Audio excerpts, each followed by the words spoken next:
so hard, make you want to hit. Hi, Hacks4Pancakes, coming on ThugCrowd. We're paired up by having you tell us Control the world from the outside. Throw away, throw back. Reach for your better days. Do it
break y'all some proper like this, biatch.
Howdy, stranger.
You're so odd. Just crazy. About you.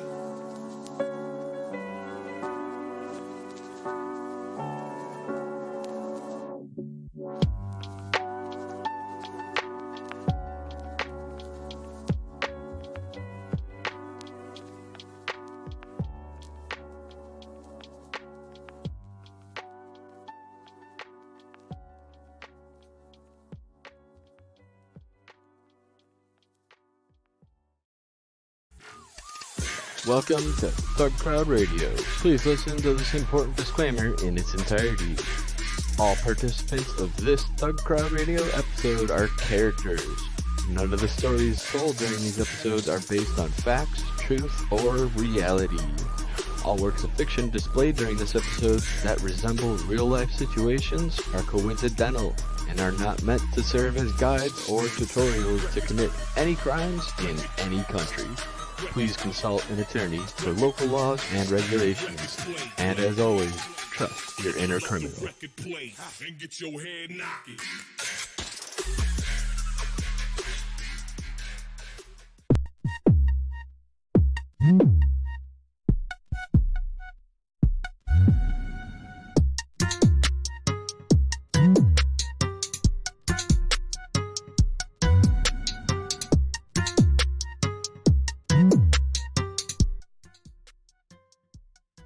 Hello. Well, I'm testing this audio real quick. Can someone say something? Hello? Holla. Yo. Beautiful. Awesome. Alrighty. 1 second. Just jump over here. Got this. Yeah, Cool. audio's good on the live. Awesome. Cool. Yeah, I'm having some I was having some issues again with that remote server. 1 second. Let me switch over my audio. Alrighty. Hello, everybody, and welcome to ThugCrowd. What's up? Yo. Episode 49, which I actually realized I got the episode number wrong. In my what's it called? My initial version of the show notes, and yeah, it was pretty sad because we skipped an episode last week, so I thought that we were 50. But how's everyone doing? Good. It's good to be home. Yeah, you had a big long trip. Yeah, I went all the way to B-side San Francisco on RSA, and then came back around to the other side of the planet. Oh yeah. I ran into a few cool ThugCrowd people. We played a real life capture the flag, and the flag was captured. That's sick. That was very cool. Oh yeah. Allegedly. Does anybody work on anything cool? No? No projects? Deeply reflecting, I crossed stuff off of my list of these like scattered post-it notes, but I did do a backup for a local place, so they have a cloned hard drive in case something craps out. And I got a incoming offer for a new gerb. A gerb? You gonna take a gerb? I'm with the gerb. All right. Am I low, by the way? Sorry about that, guys. No, you good. Sweet. Yeah. Yeah. Sorry, I had to adjust some audio levels on the thing. So yeah, I actually have been splitting. I figured out the best way to have stable internet to go to the remote stream or the remote server to stream, and yeah, I have to keep running back and forth to like do anything on that because I have only a small Ethernet cable because my other one is stuck in a wall. If it's a smaller Ethernet cable, it's more secure, I think, right? Yeah, the longer the wires, the more the NSA can tap. There's more surface area, I think. It's all about that long run, high frequency cross check. Yeah. Hell yeah. It says that not Dan is quiet, so hold on. Let me go raise you up a little bit real quick. Give me 1 second. It's probably my stuff. Hold on, let me see if I can turn it up over here. Give me a second.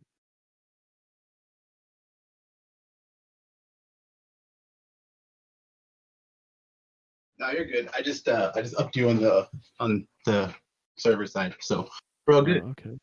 Alrighty. I'm gonna start yelling. Hell yeah. So I'm throwing this into Voiceless Voice here. This is our show notes here. So yeah, this is it. And actually, so I had made this thing. It's supposed to be a PLC ladder editor for Modbus, but I love that I like that there's a little clicky thing on the side that you can use to toggle the color, which actually will help me to know where we're at in terms of like the show. I might include that for future use. You can toggle, change the color from red to green. So good stuff. That's pretty great. Hell yeah. So all right, let's jump into the first story here, which is actually funny because this is from Shitty Kids, who is around here sometimes in IRC and Twitter. Pretty interesting here. Japanese police have charged a 13-year-old girl for sharing an unclosable pop-up online. And so all it is just it's like a while loop that just has a pop-up, and that's it. And so they apparently have just classified that as like any other malicious code. Because this article here, discusses the precedent for it basically, which is like there's some coin hive stuff and like cryptocurrency, like password stealers and stuff like that, and then this is not in the same vein. Oh, I thought you were saying that it was a coin hive thing and that she was. Oh no, really it's literally yeah, it's absolutely not that at all. It's literally just the stupid thing that people just have done forever. Like just the dumbest thing possible. Just like while loops just never close something. That's like a staple of learning how to program in any language. Just make something that you just can't close and you have to shut down your computer to like. But if you have a look, like with CoinHive and all that hard stuff, like all of that harder stuff, that they're using like web service workers, web workers, like all different techniques to have like persistent background execution. And this is a while. Yeah, amazing. But isn't this what Goatsy used to do? Like I swear, Goatsy wouldn't let you close it. Yeah, those kind of tricks used to be. Gay porno. Remember, like the I am an idiot, you are an idiot one. The one that just like would every time you tried to close it, it would spawn like a million other pop-ups. That kind of stuff. Like imagine if that was an arrestable offense, and that one's even worse. This is just a single pop-up. You can just kill the process of the browser. Like it's not like I am an idiot one. So the I'm an idiot one was literally the code was literally like on window close, like spawn two windows of the same current location. That's all it was. We're talking like 3 lines of code on one event, like one hook. That I believe on window close is no longer a dumb event you can use anymore. But wow, you gotta figure there's some way to mimic it though. So well, they've got a couple of things. There's like on blur, like when the window loses focus, or there's one that's the equivalent of on leave. So if you're going to leave the page while like something is processing, but the on window close was different because that was specifically like interaction with the desktop. It might still exist in some form, but I don't really write that much with JavaScript anymore. I think people need to really step it up and bring that back. Like the really just horrible websites that you just can't get them to close. I used to have a whole bunch of stuff where you could do window positioning through JavaScript. Oh, So right, yeah. you could set the you could literally take like a screenshot of Windows XP or Windows 98 or whatever, and then in IE you'd be able to position it at so the 00 of the physical desktop would be 00 of the actual document, not so it would hide the title bar, like it would hide all the window controls, and it would look like a screenshot like on your machine. So people would be like trying to interact with like a web page that they thought was with their desktop, but it was just IE. Love it. Yeah, I used to love that shit like that, but I think a nobody else seems. shout to MG is incorporate mouse clicks into his next hid attack. No, you totally can. And what's funny too, like there's those kind of things have definitely gone by the wayside. I feel like that's not really a thing people do much anymore. It's kind of weird. It's like I remember how many like screamers did you used to like share to people? You know, like just like scary fucking things with like the loudest volume ever. Dude, And that's a good idea for a Halloween episode, by the way. Or yeah, next episode when people really aren't expecting it. happy Halloween. Every day is Halloween. Like that's it's I actually the first well, actually I was only when I was in school before I got kicked out, I was in this web design class for like 3 weeks, right? And it was the only computer class I've ever taken, and the only thing that I made in it was a Screamer website in Flash. That's And awesome. like that was it. And nobody else thought it was funny either. It was just like this horrific, blood curdling scream, and then just like like an inverted flashing GIF of like a girl's like scary like ghost face, and just like Oh my god, nobody thought it was funny. That's a no. good line, man. Because nobody had seen it either. Because I also had been working on a dummy project, and so we were like did like our hello world of like whatever the hell this was, and like that was just my website. It was just that, and I just put it on the screen and just like it was like in the big projector, and the lights were all dim and shit too, and yeah, it was good stuff. You actually scared the shit out of your class. Yeah, but Amazing. and then that was it. That was my own. That's the extent of my computer and web design like education. I'd say Yeah, I well think worth it goes clearly too. That's so far I got. I know how to use div tags. I like that's about it. But yeah, no, it sucks that like they take it this seriously, and like I mean, people get in trouble for this stuff. You hear kids getting in trouble at school for like doing stupid shit. Like it's not even like change, except what people we used to do in like high school. Like, change like the computer lab homepage to like something stupid. Like not even like gore or like anything bad, but like just something dumb. You know, like you're the man now, dog, or something. Like that's Hell yeah, YTMND. Oh yeah. Yeah. The librarians did not like YTMZ though. They they'll ban you. Good stuff. Nowadays they call the cops on you though. I mean that's you tampering with a computer. It's a Yeah, protected access. they don't see any difference between that and like ransomware for some reason. Yeah. I mean, if I was at school, Cain and Abel, sub 7, NetBus, like all the things, but Man. I wasn't at school, obviously. Yeah, right. Yeah, exactly. You're out. Oh yeah, walking I down was the on street. some throwback the other day trying to do like the PHP nuke era of embedding a MIDI into the background of the page to play and just tweaking people out. But the current browsers kind of don't handle it, but Chrome looks like on Windows it'll just automatically download the MIDI. Yeah, So, they stopped doing autoplay for some reason. I've heard they were gonna bring it back, but yeah, rest in peace, autoplay. I think I've got an autoplay site at the moment, just using the audio tag, but I couldn't use a MIDI. I had to use like an. Yeah. Really? It works in Chrome though? Sweet. I'll check it right now. Hold on. Very cool.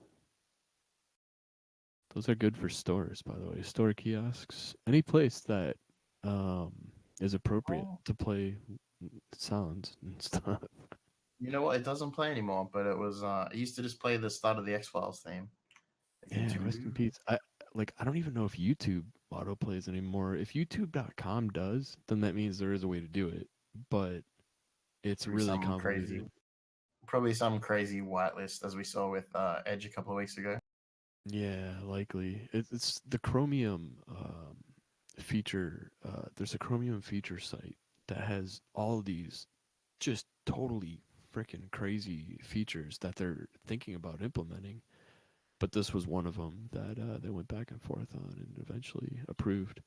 But like they're thinking about letting your browser just start Bluetooth scanning the proximity of the area and stuff. Like there's so many crazy things that But are close. can you not just use a like set timeout of like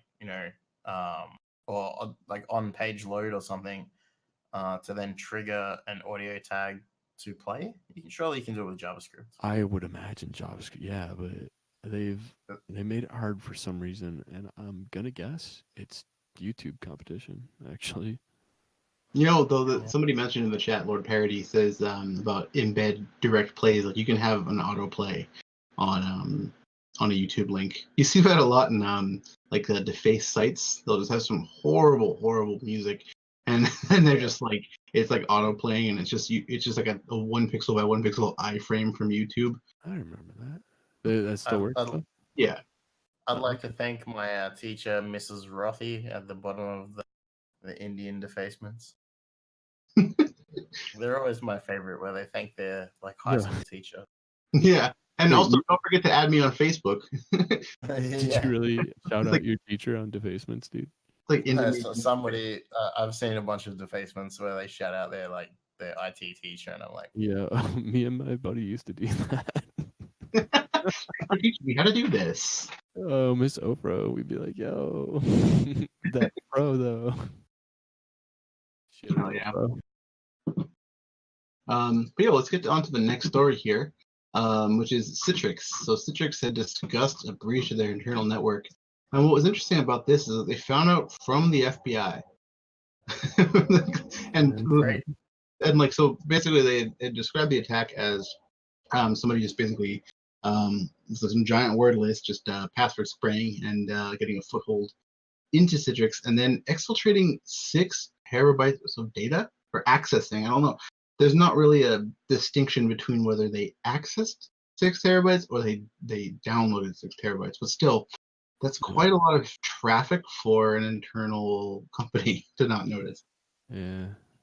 6 terabytes. I don't know. It depends because a lot of Citrix's products, for example, Zen Server. Obviously, if you're looking at the source of Zen Server, that just the repo for the kernel trees is kind of like huge, right?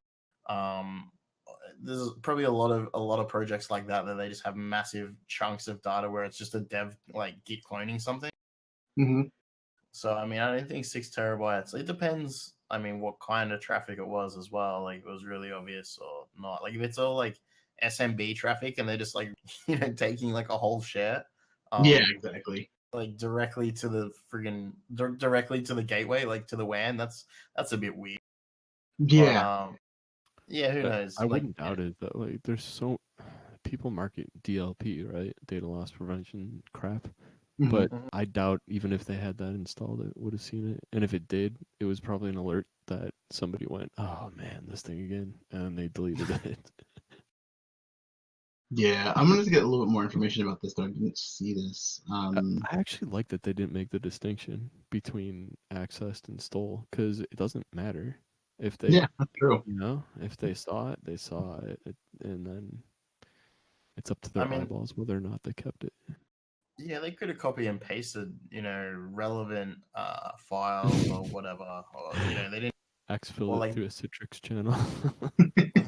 through Citrix's remote desktop session. Right. That's great, man. Citrix is a big ass company though. They're part of EMC, right? I mean, they were big Yep. way before that. Citrix have been Yeah, huge but in business land since at least before the start of my career. don't like they Oh own yeah, they I own seen tons this of companies. Citrix. What's that, Pico? Citrix. I think a Zen app server I saw like when I did my internship for NT40 House on dial. Yikes. I Great. cried. Citrix Wait. was a bomb back then, especially before RDP got widely deployed. Citrix was it. Like, I don't think there was RDP back then, was there? I think RDP was kind of maybe It was new. I think VNC was definitely around, but Citrix was the solution where you'd log in as your user from any machine, and you'd have your desktop from any machine, where you'd have that, the hub and spoke type, you know, yeah. like This mid was some mid range box running a bunch of shit, and then a bunch of people would log into it. this was back in the day when it was literally dial up though. Because remember PC Anywhere, like that worked Yeah. over 24 or 14 core modems. That's craziness. Cisco or Citrix was super easy to set up, but there were paid consultants that would come out and get lots of money for it. But yeah, Citrix, when they purchased Zen, that was basically the end of open source Zen. Like so the Citrix Zen server, and then there's regular Zen that there's like Cubes OS. But I think because Citrix bought so much of the IP, that's when I guess that's about the time that KVM started being replaced in most distros. Started replacing Zen. Crazy. Oh yeah. Yo, the next story that we have on here, it's kind of old news now. This is the what's it called? Ghidra? Ghidra? Yeah. Ghidra. Sorry, I was trying to also copy and paste something to the chat at the same time. But yeah, so Ghidra was released to a lot of fanfare actually. A lot of people seem to really dig it. I mean, I dig it too. It's pretty good for something that's free, especially. And especially as an American, our taxpayer dollars paid for Ghidra. So we literally bought into this. So we have an obligation to use it. So the world's most expensive software license. yeah, right. And so yeah, Ghidra came out. It's honestly, I dig it. It's a pretty good tool. There are some issues with it though. It has an issue. There's a couple people have noted issues with it, just like recognizing certain files, and so people are trying to people have been writing plugins for it for like Yara and like a bunch of different other tools, which is pretty cool. That they're just being able to write plugins for it. It's just Java, and they've open sourced it and things, so people can actually modify it and do what they want. Because that was one of the things that I was like kind of wary about, was just like a monolithic Java app, and so I was like, is this something that like what do we do with this? Like if there's a bug, what do we, what's the issue? Because actually one of the things that started playing with it was they have like an inline like image parser, which is like always where things explode. So it like loads resources from a binary. Like say there's like an embedded like GIF or something or a PNG, it can display it inline if there is an embedded resource that is embedded where in memory in this assembly output it would be, which is pretty sick. I think that's an awesome thing to do. Wait, but isn't that like a big attack vector? Yeah, absolutely. So I was actually playing with embedding some file. I haven't gotten too much further in it. I just made a stub to be able to just tack on wacky images that I have that seem to do. But yeah, this is pretty cool. The other thing I really dig about it is that it has a really nice side by side like disassembly to pseudocode output. So you can like copy functions of assembly output, and it just goes straight into like it makes pseudocode out of it like right instantaneously right next to it. So you don't have to have like some massive listing. You just like take what snippet you want and then be able to understand it in context, because people obviously doing malware have some weird tricks to obfuscate things. So it makes it a bit clearer and quicker. Makes your code flow, your flow to actually disassembling and reversing a lot easier. It also has no idea what to do with any of the binaries that I've made, all the L's. And so it's actually really funny. There's it says that there's no elf file, or there's no elf header recognized, because everything I have is just in the elf header. So I link to that in here. I mean, the thing with so I've totally missed all of this because I haven't had access to actually sit down and play with this for like 2 weeks, at all. But like compared to IDA, like, do you think people are really going to switch from what they've been using forever, or no? I mean, honestly, IDA, I forget how much IDA is. I've never actually bought it. It's a lot of money, and a lot of people who want to do reverse engineering with a pretty good tool, it's definitely a thing that people would probably latch onto, especially now that it's open source and people are already making plugins for it. I definitely see the development environment growing because there's already a big mountain of work that they've done, so they just have to, make their own plugins for it. And probably we'll see something like the way that Burp does it with the Jython and writing extensions like that. I see it honestly growing a lot more than it is now. I know that a lot of people dig it now, but I definitely think that it'll be something that is just going to continue to grow. Do you think it's going to be something that like completely replaces IDA?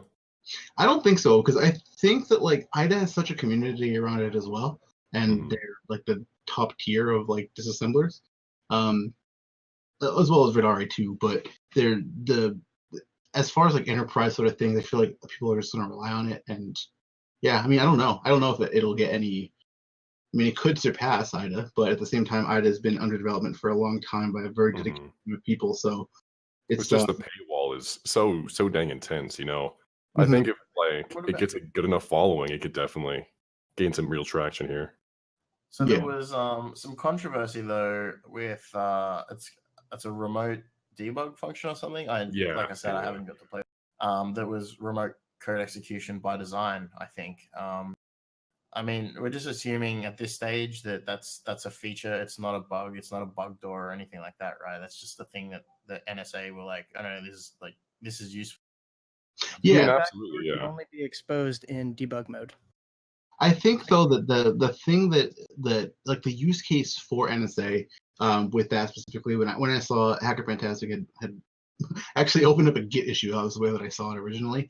It was that thing seems like just the way that they meant to use it. They probably have some sort of centralized infrastructure where they have an instance of Gidra running, and then they just have like thin clients that can connect to it, because obviously you don't have to have, if there's a large team of people that's reversing like a very, very challenging binary or set of binaries, you might want to have everything in a collaborative place and be able to, remote in and run commands. Or if you need somebody to come in and fix something, it might have that debug port open to then do whatever, they need to do. So it seems like a thing that would make sense for them to do in their environment, but not for like the one-off researcher. I think it's the same as like remote GDB in the case as well. Yeah, like if you expose remote GDB, then you expose, that's yeah, like that's exactly it. And you find GDB servers on like Shodan. Same with probably find some NSA stuff now too. It's pretty interesting. But we definitely don't think it was like a bad thing though. Yeah, definitely a feature, I would think, more so than NSA trying to be the NSA or something, Yeah. They could always just, now that we know about it though, at least we can block that. But yeah, when I opened it though, the first thing I did was like monitor all my processes to see what would happen when I started before I did anything, because I didn't want to, and I didn't see anything out of the ordinary. So, but it's a fucking rootkit. Who knows? It has a slight delay before it deploys all that. Time bomb. Yeah. There was one of the things I thought about straight away with people calling in an RC and stuff. I was like, we're talking about the NSA releasing a tool. If they're going to release a backdoor in something, it's going to be mad more subtle. It's going to be they know how to write backdoors. Like they made Eternal Blue. Like, do you think that they're going to like? Yeah, exactly. It's not going to be like, oh, the debug went, oh, RC. Yeah, it's not that obvious. 100%. Yeah. Maybe we can get them to download it. Yeah, and then you just literally S trace it, just W getting from pastebin, like that would be funny. That would honestly be a good prank. It just like says like lol in the paste. But speaking of malware, this is a report that it's something that has been around for a bit that people have been talking about, but it's definitely, now that it's getting more attention and actually more notice, is the Trisis malware. So there's the Triton, Trisis, whatever you want to call it, is a malware that basically targets the safety mechanisms inside power plants and industrial plants that would be specifically designed to like blow them up or stop the safety systems from working, like similar to like a Stuxnet kind of thing, but it's more targeted towards shutting off like safety valves for pressure and like reactors and things like that. And so this is a thing that is just out there, and it's been around for a while, but it's slowly growing in the way that it's deployed, and it's pretty frightening actually to think about the amount of people that are making malware similar to, again, our taxpayer dollars hard at work, Stuxnet and other things from our pals that attack these kind of things. And these are things that are specifically designed to cause physical damage and loss of life. These are not like ransomware, some unclosable pop-up. It's like literally like we're trying to fuck you up. And so it's scary to think that this is getting more and more of a common thing, and it's just spreading. Yeah, especially this one, because I'm actually not sure what the attribution is thought to be for Triton, but Stuxnet was specifically intended, at least, to be used as a de-escalation device. This one doesn't appear that way. It appears like it's pretty kind of malicious in nature. I just mushed mouth that, but it's malicious in nature, right? So it's not that good of a thing. So if you're at all looking for jobs and stuff, and you're sort of into new realms you haven't messed with before, check out ICS and power companies. They're very fun to work at. Absolutely, yeah. I definitely think that we need to have. It's good. We're going to be playing tonight our interview with Hacks4Pancakes, who talks a lot about this kind of stuff. She works actually for Dragos, who was quoted in this article here. There's a lot of stuff that goes on behind the scenes that we don't ever get to really see or hear about, and only get to hear the little smidgens of it as it comes to the news. But there's a lot of real serious shit that happens in the industrial security space. And it's something that I definitely think that we need more people on with, because there's a lot of it. Like there's so many controllers and legacy software and PLCs and stuff that people haven't touched in 20, almost 30 years in some cases, and they're just there. They're piddling along, and if anything happens to it, if someone just breathes on it the wrong way, it explodes. And so like we need to get more hackers into that space to be able to like actually look at it and be like, yo, like let's not have this on Telnet, like on some open source. Just to give you an example, like I was literally one of maybe 3 people on a team that supported a large portion of the southern U.S. for a while. Yeah, like one of 3. That's it. Like 3 people. That's not a lot. That's terrifying. You just need to have more teams on it. You need to have more people on it, and more funding towards getting people like towards subsidizing those kinds of workers too, like getting people into those spaces, because like they might not even pay that well, and it's like, oh, I don't want to screw around with this, just look at some stupid boring valves all day. But those boring valves are what make stuff not explode and like destroy the entire state. So but I think like, so this particular example versus say Stuxnet, like Stuxnet was designed specifically around a configuration of PLCs. It seems like this particular piece of malware is a little bit more ubiquitous. Like it's looking for a less specific, or I mean, just maybe there is a very any kind of PLC though. It's not really looking for power company stuff. Yeah, like maybe it is, and we don't know about it, and maybe the people who are doing the investigation are looking for the exact target it was meant for, or maybe it's just some guy wrote a POC, wrote a POC and turned a POC into a piece of malware that's now spreading. But it's catch up on Triton. Triton sounds interesting. If we could get a sample, that could be a fun project. It's a scary escalation, man. Like ever since Stuxnet, and I think the samples got released for Stuxnet, right? And ever since then, though, man, the escalation. Prior to Stuxnet as well, there was the Russian hydroelectric plant where the turbine blasted through a bunch of stories and killed like 20 people. From Stuxnet? No, there's no way. No, not Stuxnet. It was an attack in 2000. Oh, like Ukraine and between Ukraine and Russia when they were going after each other on the cybers. Not Petya. I don't know. It was Not Petya. What's the name of the Sayano. I can't even say it. It's a I'm not hydroelectric sure. dam in Russia. Oh, sorry, 75 people were killed, and it was a 40 tons of oil into the river and stuff like. But basically, this was the intentional? turbine went out of control and blasted through a bunch of stories. So it was a Whoa. Stuxnet cyber attack. Yikes! Wow, when was this? 2009. Oh, I missed it. 2008. I'll link it into Voiceless Voice. Yeah, An that'd be article good. about it, The whole ICS SCADA, especially on the power grid, is like I don't think people realize that power is pretty much the genesis for everything else in society and critical infrastructure. So you can have telecommunications, that's pretty important to us. Hospitals are pretty important. Water, drinking water is pretty important. All that stuff's really important, but it all runs on electricity. Like the pumps at the power company run on electricity.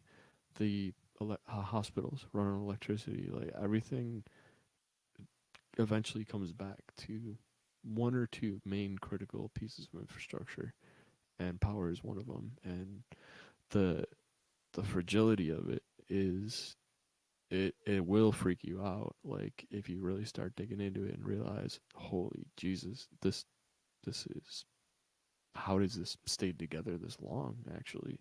Right. Yeah, it's definitely those kind of things are something that I think is so important, and it actually makes me want to, like talking to Hacks4Pancakes made me want to get more into that space, for sure, because it's terrifying. It's terrifying to think of anything like that happening like anywhere near me, you know. Mm-hmm. Yeah, I've considered going back into it. It's fun stuff. It's not glorious pay though. That's the unfortunate part. It's not quite as bad as government pay, but Really? don't expect it to be high paying. No, not at all. That's surprising. I thought they'd make like the most. I made You'd think, right? I made under 100,000 a year. Jeez. Fuck, am I in the wrong industry? It depends on what that means to you. But yeah, I definitely think that we should explore that more and encourage people who are listening to do that as well. But so then let's keep moving on with the topics here because we're gonna start at 10:30. Let me just add one really quick thing on that Sure. part. People were having a quick conversation on Twitter about hiring juniors instead of just hiring seniors all the time. Mm-hmm. Power company is the first place that I saw juniors getting hired on the reg. Oh, cool. So that's a little piece of advice for you guys. If you're at junior Cool. level, check it out for sure. Hell yeah. Good stuff. So the new one here. It's pretty interesting. Reading this white paper, pretty sweet. It's called Spoiler. It is a new vulnerability in Intel processors that has to do with speculative execution.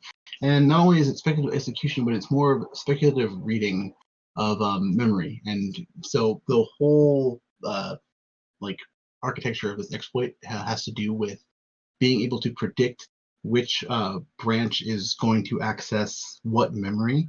And so we have the virtual and physical memory, and the mapping from virtual to physical is where this thing is trying to determine where that actually is and read from there. And so it's pretty interesting though, this whole paper that I definitely want to finish reading because it's pretty interesting. It goes over, it's related to like Spectre and Meltdown, specifically targets memory mappings, which is interesting because that's obviously there's going to be a point where everything on your disk is going to be, or everything in your memory is going to eventually be mapped to somewhere physically, and so in that process you can actually read and determine where it's being written to and read it before it gets protected. Is this annoying anybody else? The fact that this keeps coming out. I don't know why Intel isn't doing shit. I mean, I know they said that they can or something, and they're not really addressing it. Like they tried for a little bit, but they came out and said like, "Hey, sorry, it's hard" or some shit. I don't remember. Yeah, so they said that with Spectre and Meltdown, but with this one with Spoiler, it says that like Mac OS, well, because it's ARM is affected as well, not just Intel, and Mac OS and iOS have already released mitigations. So I think that's a huge difference, but like when comparing to Spectre and Meltdown, while the core might be the same, like the root cause is still related to speculative execution. It looks like that this one is mitigatable at a higher level than having to create a new microarchitecture. Yeah.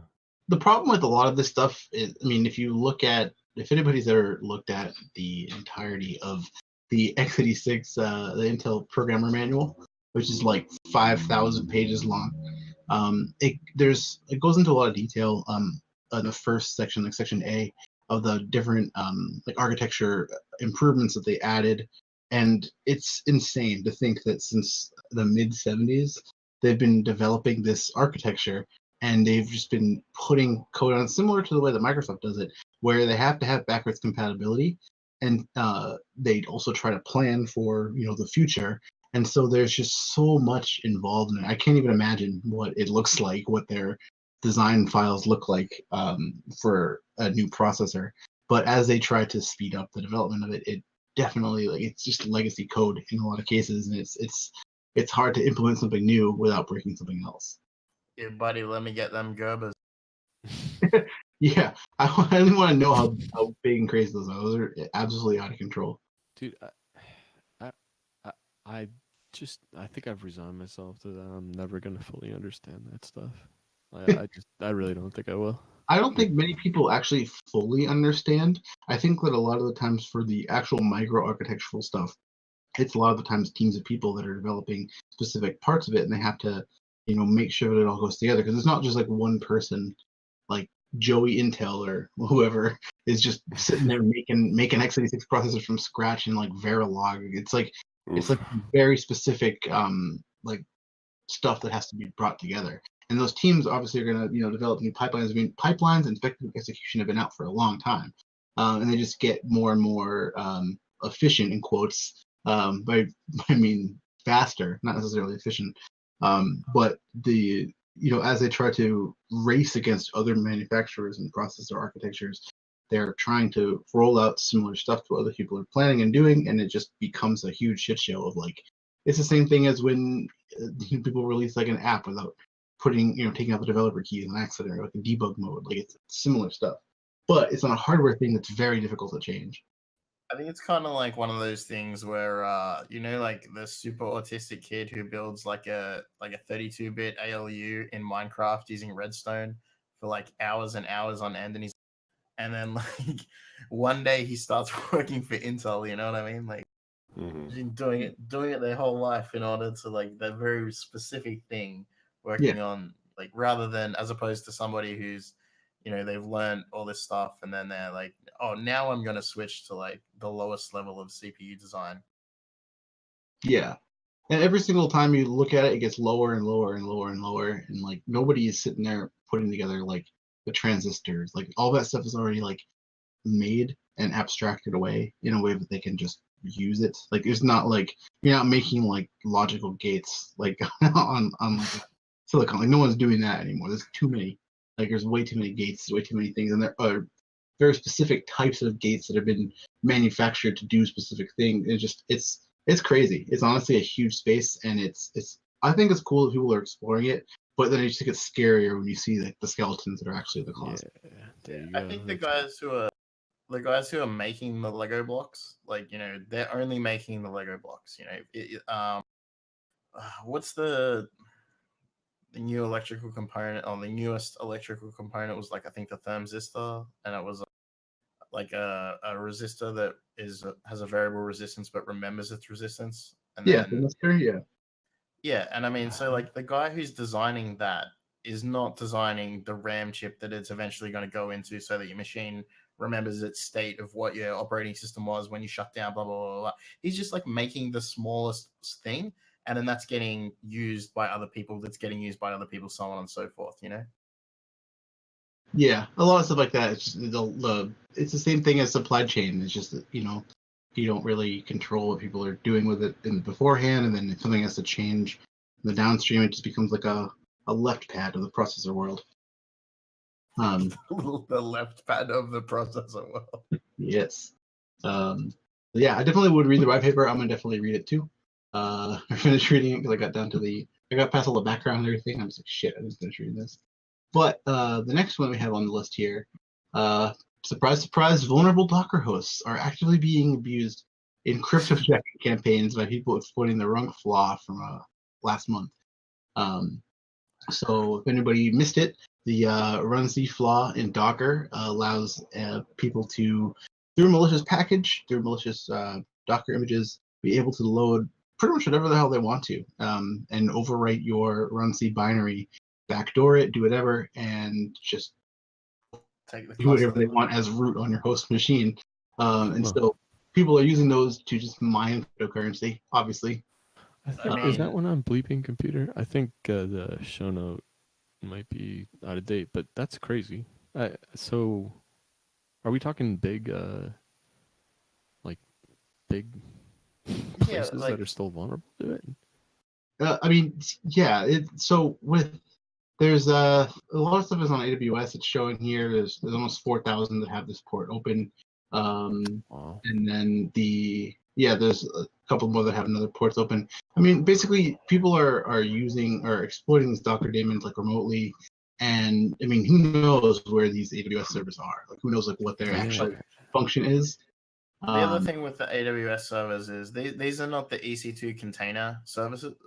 These are just EC2 services that people are running like Docker on. Because the EC2 container and the GCP like Kubernetes clusters and stuff, they're already patched. They've been patched since like 0 day. Like they're done.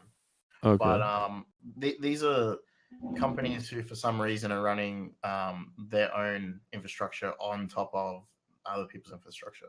That stuff, it's all, oh man, I think it's got to be a generational thing or a laziness thing. I don't know what it is, but Docker, Kubernetes, all of it. I'm just like, I don't know. Somebody, we could pay somebody, right? Somebody will know how to do it. Yeah. I don't.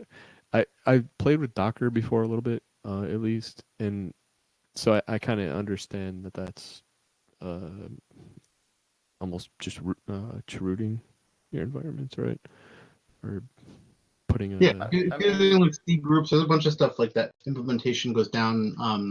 Like it's interesting. Like the way that the reason that this even works is because of UID mappings in containers. Basically, if your root is mapped to UID 0 in your container, it's then mapped to UID 0 on your host machine. And so then by overwriting service container, you're basically able to just get root. Oh, so it's escaping. Yeah, that's crazy. So, yeah, cool. People are clearly using it for the intended purpose of this, which is to mine cryptocurrency. So pretty interesting, but yeah, it definitely sucks. It's hard to also, if you have something critical running in Docker and you're not DevOpsing the Docker, you're just using it the same way that you would have used it. If you're gonna run that shit unpatched, make sure it's not in an auto scaling group. Yeah. Totally. It's just, it's like, I know that the implications of this for some people are probably real shitty. The same way that you can't turn off something else. Like, it's just, it happens. As well, like, if you notice, like, even if you don't have CloudWatch turned on and you have like the just like regular AWS stats, if your CPU is at 100% all the time, like, please reboot your server. Or don't. Please don't. Slap Keith's fire hose in front of it. You'll be okay. Right. Put some more CPU in there. Just means it's keeping it lit, fam. Right. Yeah. Turning out those coins. So here's another surprise. WordPress accounts for 90% of all hacked CMS sites last year. Wow, that's a huge number. So yeah, there's so much of it. There's actually a pretty cool breakdown of malware or hacked websites. Where a bunch of them are just backdoors and then malware, SEO spam, and half of it is for SEO spam. I mean, that's a huge thing. This is from Caitlin's article. Is he doing that? Yeah. Well, like, but Caitlin does some good articles. I like him. The one of the things about SEO as well, and this type of attack is generally it's like black SEO, right? Yeah. So like it's all about getting your competitors off Google. Like everybody knows about SEO at this point, where it's like, oh, I want to be Google #1 for this. But a huge part of that is making sure that whoever's Google #1 becomes Google #2 or Yeah. hits page 2 or whatever. So black SEO is a very well, it's really well known in the communities that are aware of it. But in the communities who like if you go to a company and be like, hey, I want you to do my SEO, they're going to be like, oh, okay, no problem. Whereas black SEO are going to be like, right, WordPress comments, we're going to put in their links to porn, we're going to put in their links to like anything sketchy that Google will frown upon. And then all of a sudden, they're going to be knocked down the list. And I mean, I think that's a huge part of like that's probably maybe half of true SEO that people don't take into account. Yeah, that's super big because it would be fun to have to mess with that stuff, right? But then you end up penalizing yourself. So yep. Yeah, there's a ton of stuff like that. You just see like a random, just weird spam and just comments, and yeah, I've seen a lot of that. It's just annoying. Yeah, and also using the pingback methods and stuff as well, where if you've already black SEO'd, you've got bad comments on one site, but a second site is moderated. You can have a ring of sites that also reference the article, and then those links can be embedded into those templates, and all of a sudden, like that one site's now amplified into 10 sites, and Google is like going, oh, these all link together. That's a ring. Like I'm not exactly 100% up on Google's current search engine optimization, rules, but no, yeah, you're definitely right though. Yeah, the fact that they're all linked and you've got one black SEO, and now you're starting to drop like all these other things that are linked. I think luckily, for purposes of like DIY black SEO, I think if you do it smart and not too loudly, you can get away with it. Because there's people that are just doing insane, really obvious spam sites like buy dick pills, stuff like that. But yeah, hack forums, like that's hack forums, right? All right, I'm gonna sign up and check it out just to make sure. I mean, I don't know, like Black Hat World. What are these sketchy other websites that I don't ever want to? Yeah, but yeah, I've seen especially on the unpatched CMS sites, like they'll just dump insane. Like they're not even words. They're camo case crap for buying them dick pills. Yeah, and some of the things as well that make a comment really bad is when like you look at a comment and they'll have attempted to embed an A tag for HTML or something like that, and it's failed. That's actually negative SEO as well. I wonder because it's bad markup. I wonder if it wouldn't be a good idea to put the idea out there to what are ways to do it? What are ways to raise your SEO without breaking the rules? And then, yeah, that would be the way to do it, right? Tell InfoSec and Twitter you're unhackable. Yeah, really, right. But then make it meme worthy. I don't know. That's an idea. You definitely want to hit up some guys from Digital Gangster, and they'll tell you all the things that you never wanted to know. Nice. One of my favorite things, I just was trying to find it. I remember the other day or a couple months ago, I found a WordPress comment on some like weird page. There was just a web shell that was uploaded as a comment, but it just didn't render because it's a comment on PHP. It's not like you're injecting code into it. So it was just like web shells by Mr. Secret like 39 like and it's like in a comment on like an auto detail thing. I'm like, you wasted whatever exploit you had to just draw a web shell in a comment. Yeah, but I mean, if you Google the web shell, right? You Googled somebody's like terrible like made in Romania web shell. Yeah. 30 lines long, and you paste it into a comment box, it doesn't get passed, but that's still negative content for the purpose of black SEO. That's it true. Doesn't have to say dick pills or whatever. It's going to be like, oh, this site's serving web shells. Like, yeah. Wait, when you say black SEO, I might be misunderstanding. Do you mean black SEO as in penalized? You're penalized for it? Yeah, you're purposely penalizing a site from Oh. being ranked so that you can take down the competitors while you raise yourself. Oh, word. Okay, I was being an idiot. Gotcha. Oh no, it's good. It's good. Yeah, like linking to malicious or inappropriate materials. Yeah.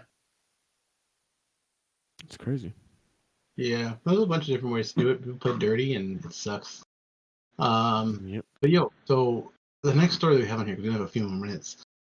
This is the FTC fining TikTok and Musically / Musically $5.7 million for child data privacy violations. And this is interesting because there's not really like people don't really get into too much trouble for this kind of thing.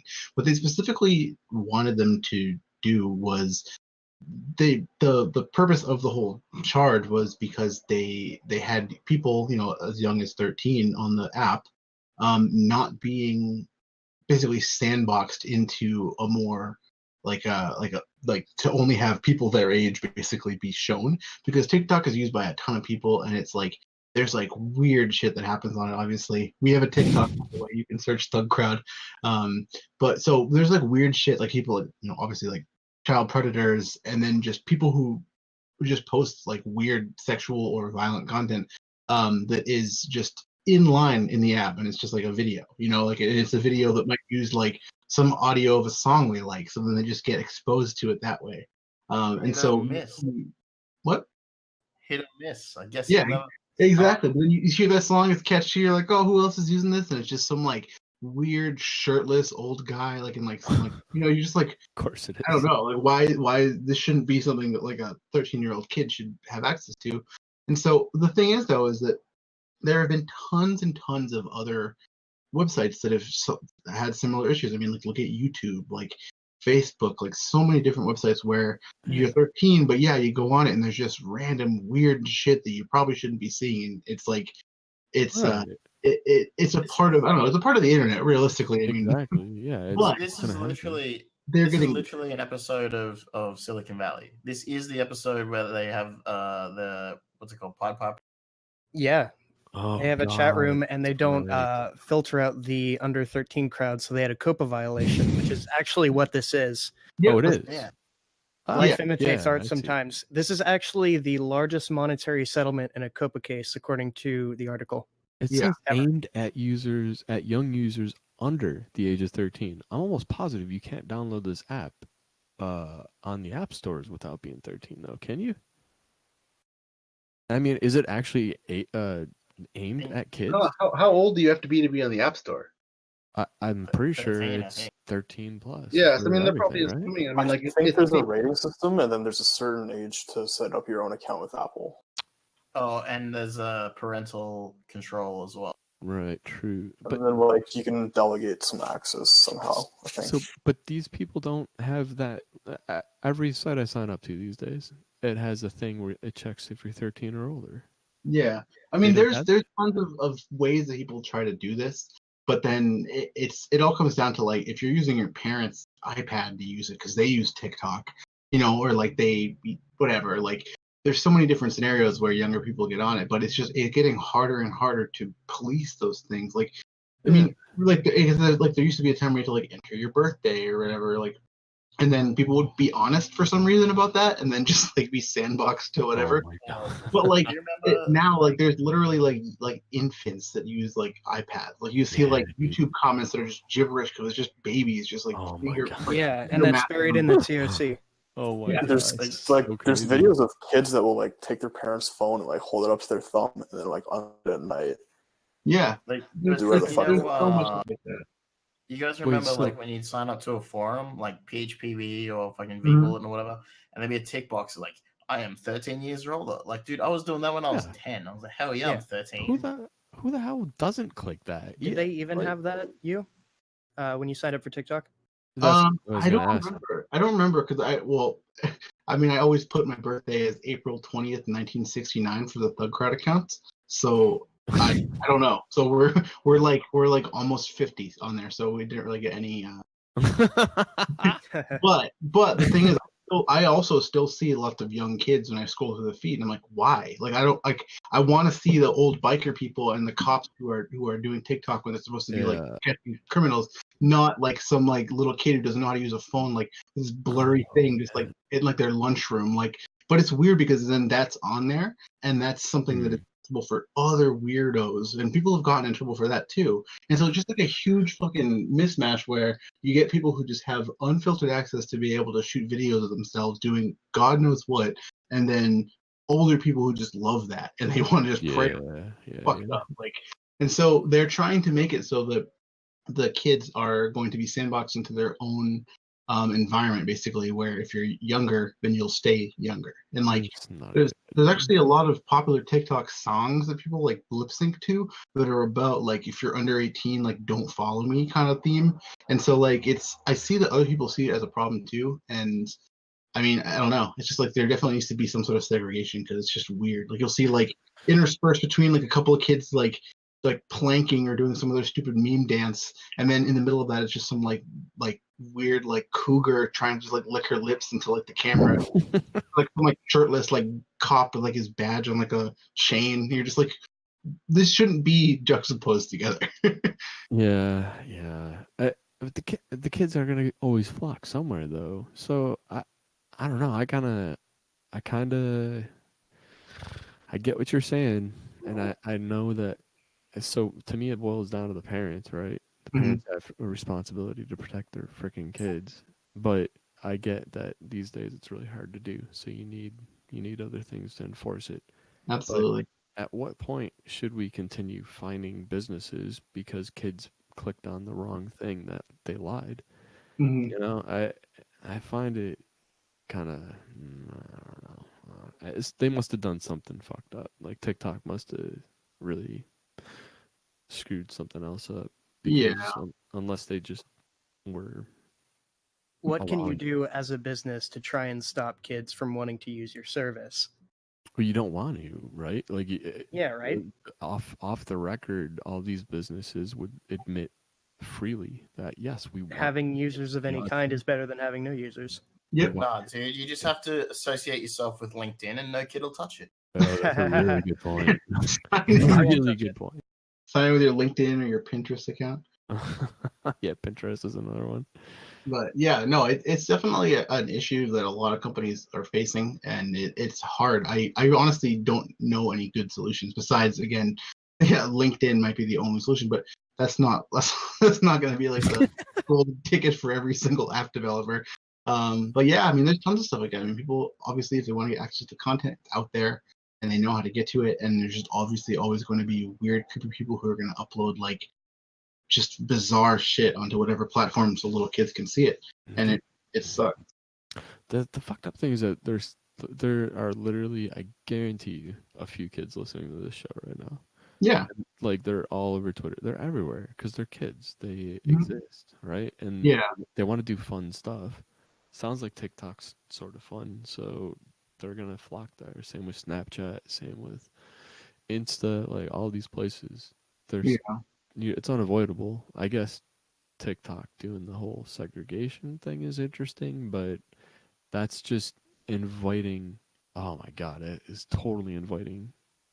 That's like a pedo dream come true. Yeah, like, oh, just make my age 16 so I only see 16-year-olds? Okay. Yeah, oh, this is great. Yeah, right? Like these enhancements are amazing.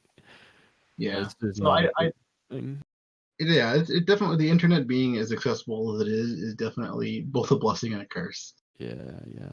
How did Foursquare address that issue? I'm not sure if they had it to a large extent, but I'm sure they had incidents of kids using it. I think they made their service so boring that it fucking shut down. God damn. Yeah, really dusted that one off. Foursquare. Yeah. I actually don't know what they did. Do you think that part of the responsibility should be on the people that are teaching developers how to make apps? Because like nowadays, like you can go anywhere and learn how to like shit out some Electron or like whatever the fuck framework app now. Should we maybe also be having like philosophical discussions about software development and telling people like, hey, this is a problem you're going to run into? I honestly think it's too new of an issue. I mean, think about how many people now have smartphones and how many they did 5 years ago. Like people who are senior developers now who have been, leading these projects, making these companies, they didn't have this kind of issue before. I mean, like, remember when Instagram was just for like iPhone and stuff like that? Like, remember when like a ton of different applications were like very small user bases because they targeted like people with like the nicest phones. Now everybody has like everything. Like, everybody has a smartphone, like even little tiny children.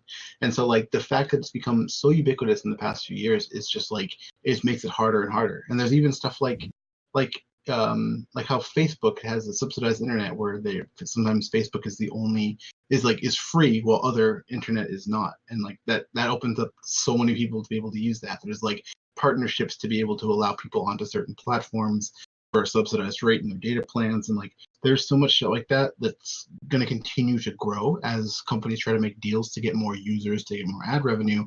I think that it's going to continue to grow and it needs to be addressed, but it's definitely not something that people had to consider a few years ago. Yeah, I think one way to sort of verify identities, which is currently used, as I know that there's ways around this, some very interesting ways that I won't burn people's methods, but linking to Google, linking to like Google accounts or OAuth and stuff like that, and exposing like, you know, because to create a Google account, generally these days you have to have it tied to a phone number. If you have it tied to a phone number, it's tied to a person. Certain things where you have to verify that you have a bank account and that you know that you have to make like a $1 transaction or something like that, and then prove that you own the bank account using like a reliance method. So there are different ways like that can tie an account back to a person.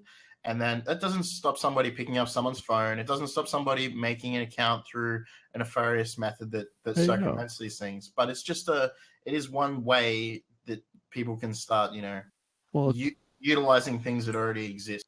Okay, let's talk about this for a second though, because that AA bill, I think it's coming, it's rubbing off on you, man. I'm just giving you shit. But no, from a privacy perspective and being a kind of one of these diehard privacy people, it's just an erosion of that, and there's this kind of quandary or whatever that to have a completely kind of open and anonymous internet, or the ability to be anonymous on the internet, it comes with great things and it comes with terrible things. And some of the terrible things are things like kids being exposed to disgusting people on TikTok. However, there also definitely is that personal responsibility of parents to keep their kids away from that content. And if your child is 5 years old, it probably should not have their own cell phone that has TikTok on it. Call me crazy, but that's fucking insane. I definitely agree that like being anonymous online is definitely somebody's it's your choice. Like you don't have to, you know, especially with OAuth towards Google, right? That's just giving more user data and more ad revenue and all that shit towards Google. I'm just saying that like it's the, you know, off the top of my head, it's a method that may work to limit stuff. However, like I said, there's definitely ways around it, and anybody who wants to get around it, anybody who has the mildest of technical skills, isn't very concerned by creating those things, you know. One of the scary things too is the people that are the worst of the worst predators out there are tending to now be the most technically advanced because they've been pushed into this underground kind of area where they have to know how Tor works really well and stuff like that. Yeah, how steganography works and shit. Yeah. So they're getting really effing good. And if we're creating these kind of safe zones for kids, we're creating just a breeding ground for pedos to infiltrate, and that seems like a pretty scary idea. I think this is gonna end up being our generation's Philip Morris in cigarette industry. I really hope that, like, because like that's what one thing I guess we've identified in this conversation is, you know, by creating the space for kids, you create the space for, you know, kid predators. But you got to remember that the predator of like they're not the top predator. The predator is their predator is law enforcement, right? So I feel like if it's something that's identified by law enforcement, it might be a way, it might be the honey trap to lure in those okay, so the children are in danger, which they're going to be anyway. So now the law enforcement go like, right, well, now we just have a big corral of all the pedos. Let's just go smash them all. Let's kick all their doors in. Yeah. I don't know, man. It's a hard If thing. only. Yeah, seriously.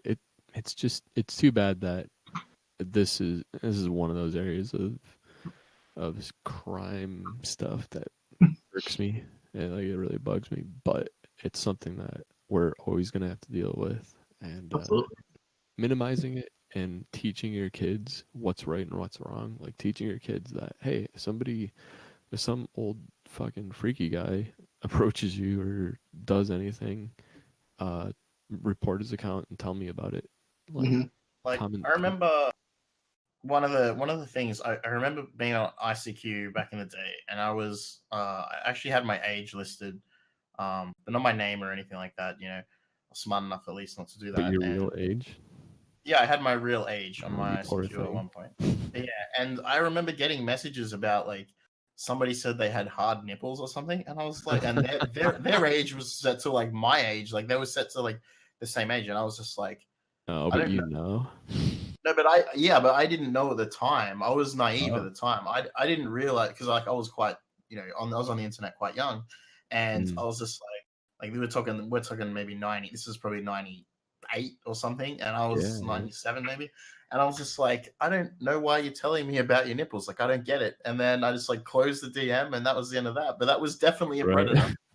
Like that, like thinking back to that predator, The reason I was laughing as you're telling this story, I'm like recalling all the times because I did the same stupid thing. Like it said 15 or 16 or whatever on my profile, and so obviously tons of creeps are just sending effed up stuff to me.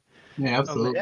When I was like 16, it was chat roulette. That was like the pitfall of. God. Yeah. Yep. Fucking Omegle. Hot dog or no? Omegle, that too. Hell yeah. Yo, we should get into the interview though with or the recorded interview. We should shelve this conversation for later though. It's an interesting one. We can maybe have Hacker Parents Part 2 one time because this is definitely an interesting topic that we need to definitely discuss more and possibly be able to even come up with some ways for people to educate their kids because it's a hard conversation to have. And it's hard because parents also sometimes don't exactly know how to express it without getting mad, and that's a huge thing. When parents don't know how to like say, "I'm doing this because I love you and I care about you, not because I want to take away your hit or miss Fortnite dance 2019 compilation songs." But yeah, so I'm gonna go start this interview though. It's a pre-recorded interview we did with Hacks4Pancakes, and it's really awesome. She said a lot of really cool stuff. So we'll all be listening here on the stream, like through Twitch. So if anybody has any questions or comments, just throw them in the chat, either on Discord or on Twitch, and we'll be here. So I'm gonna go start that right now. And we'll be back, I guess, at the end, right at the end of it, to say bye. So thanks everybody for hanging out.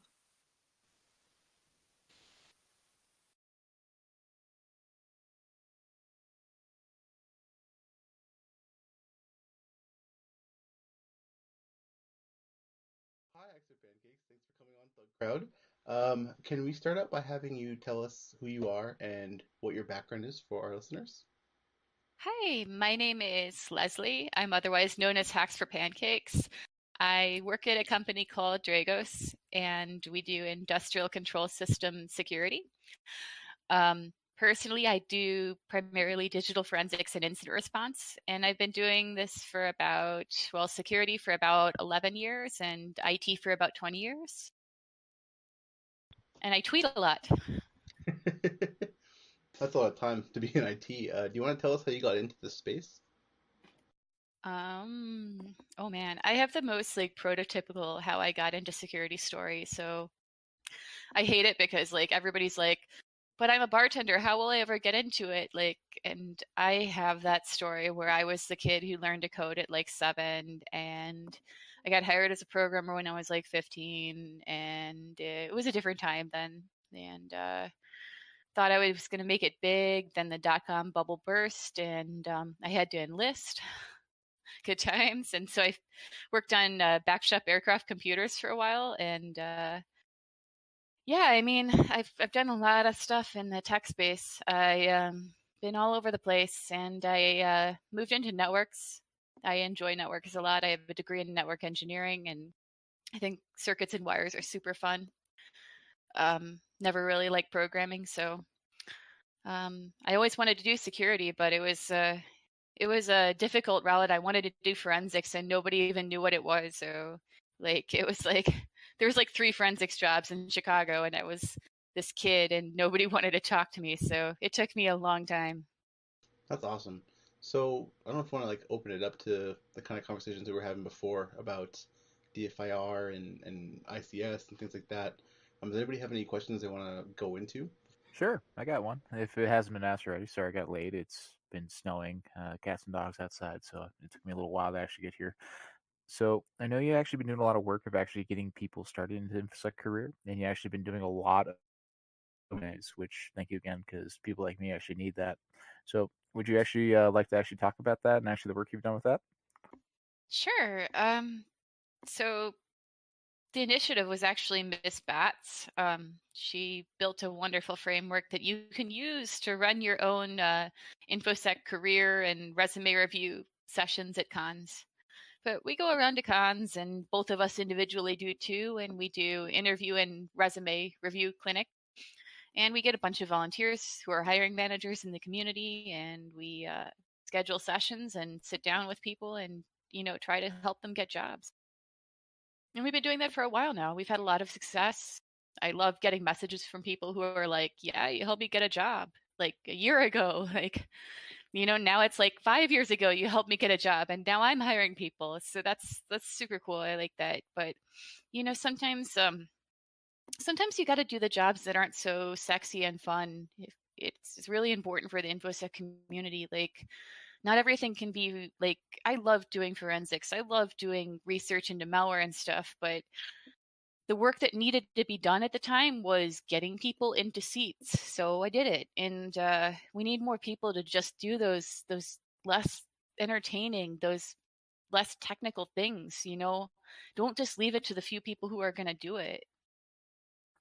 And again, thank you for what you do, because not a lot of people actually like doing that, because like you said before, we're pretty introverted, and it's kind of actually hard to actually get people to actually want to talk to each other. As somebody who went through that this year at DerbyCon, thank you for running that. Yeah, it was awesome. I had a good time. I'm really sad that this will be our last year running the clinic there. Real sad. But we'll find other cons and we'll keep running them. Awesome. So did anything draw you to Dragos in particular? Yes. I was thinking about a new job, and Rob said, hey, do you want to save civilization? And I said, okay. Let me grab my katana. Let me get my sword and my computer, and I'll be right there, Rob. All right.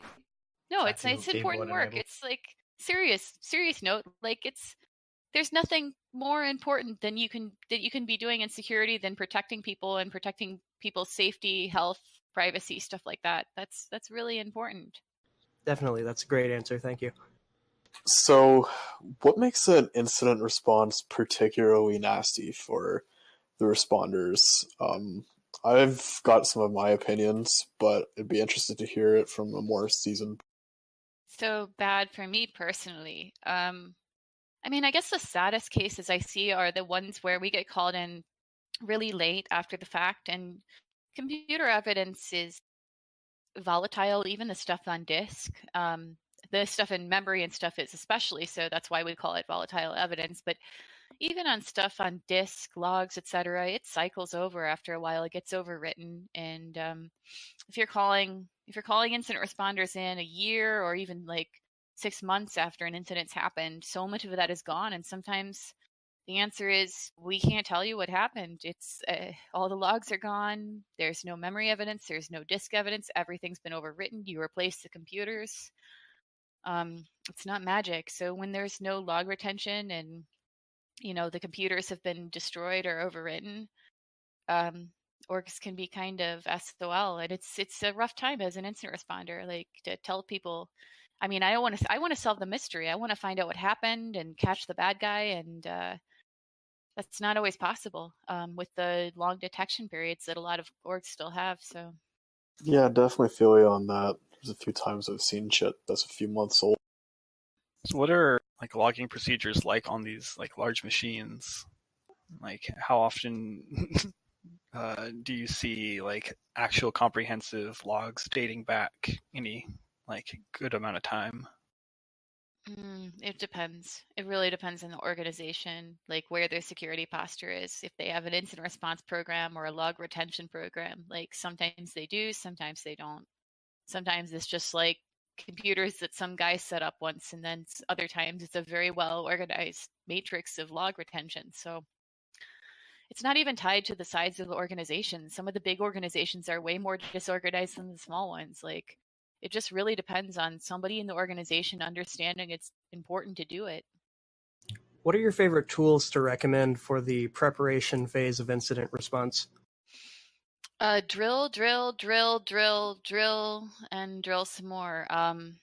It's kind of a dumb answer, but document everything. Document all your procedures. Document where your hosts are, your communication chains.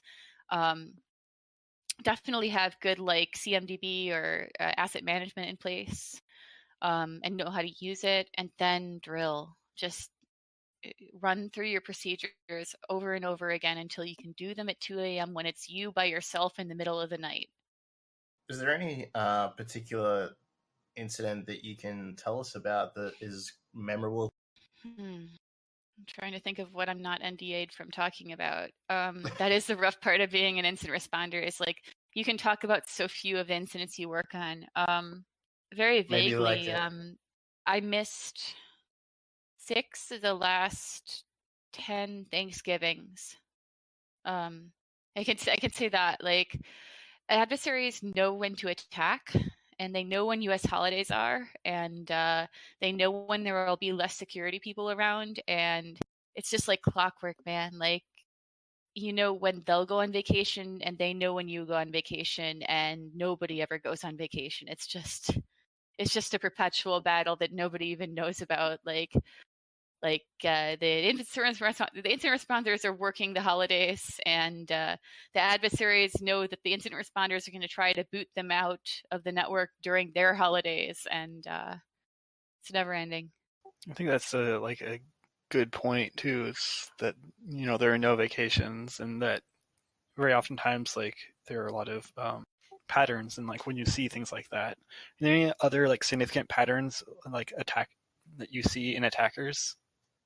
Living off the land.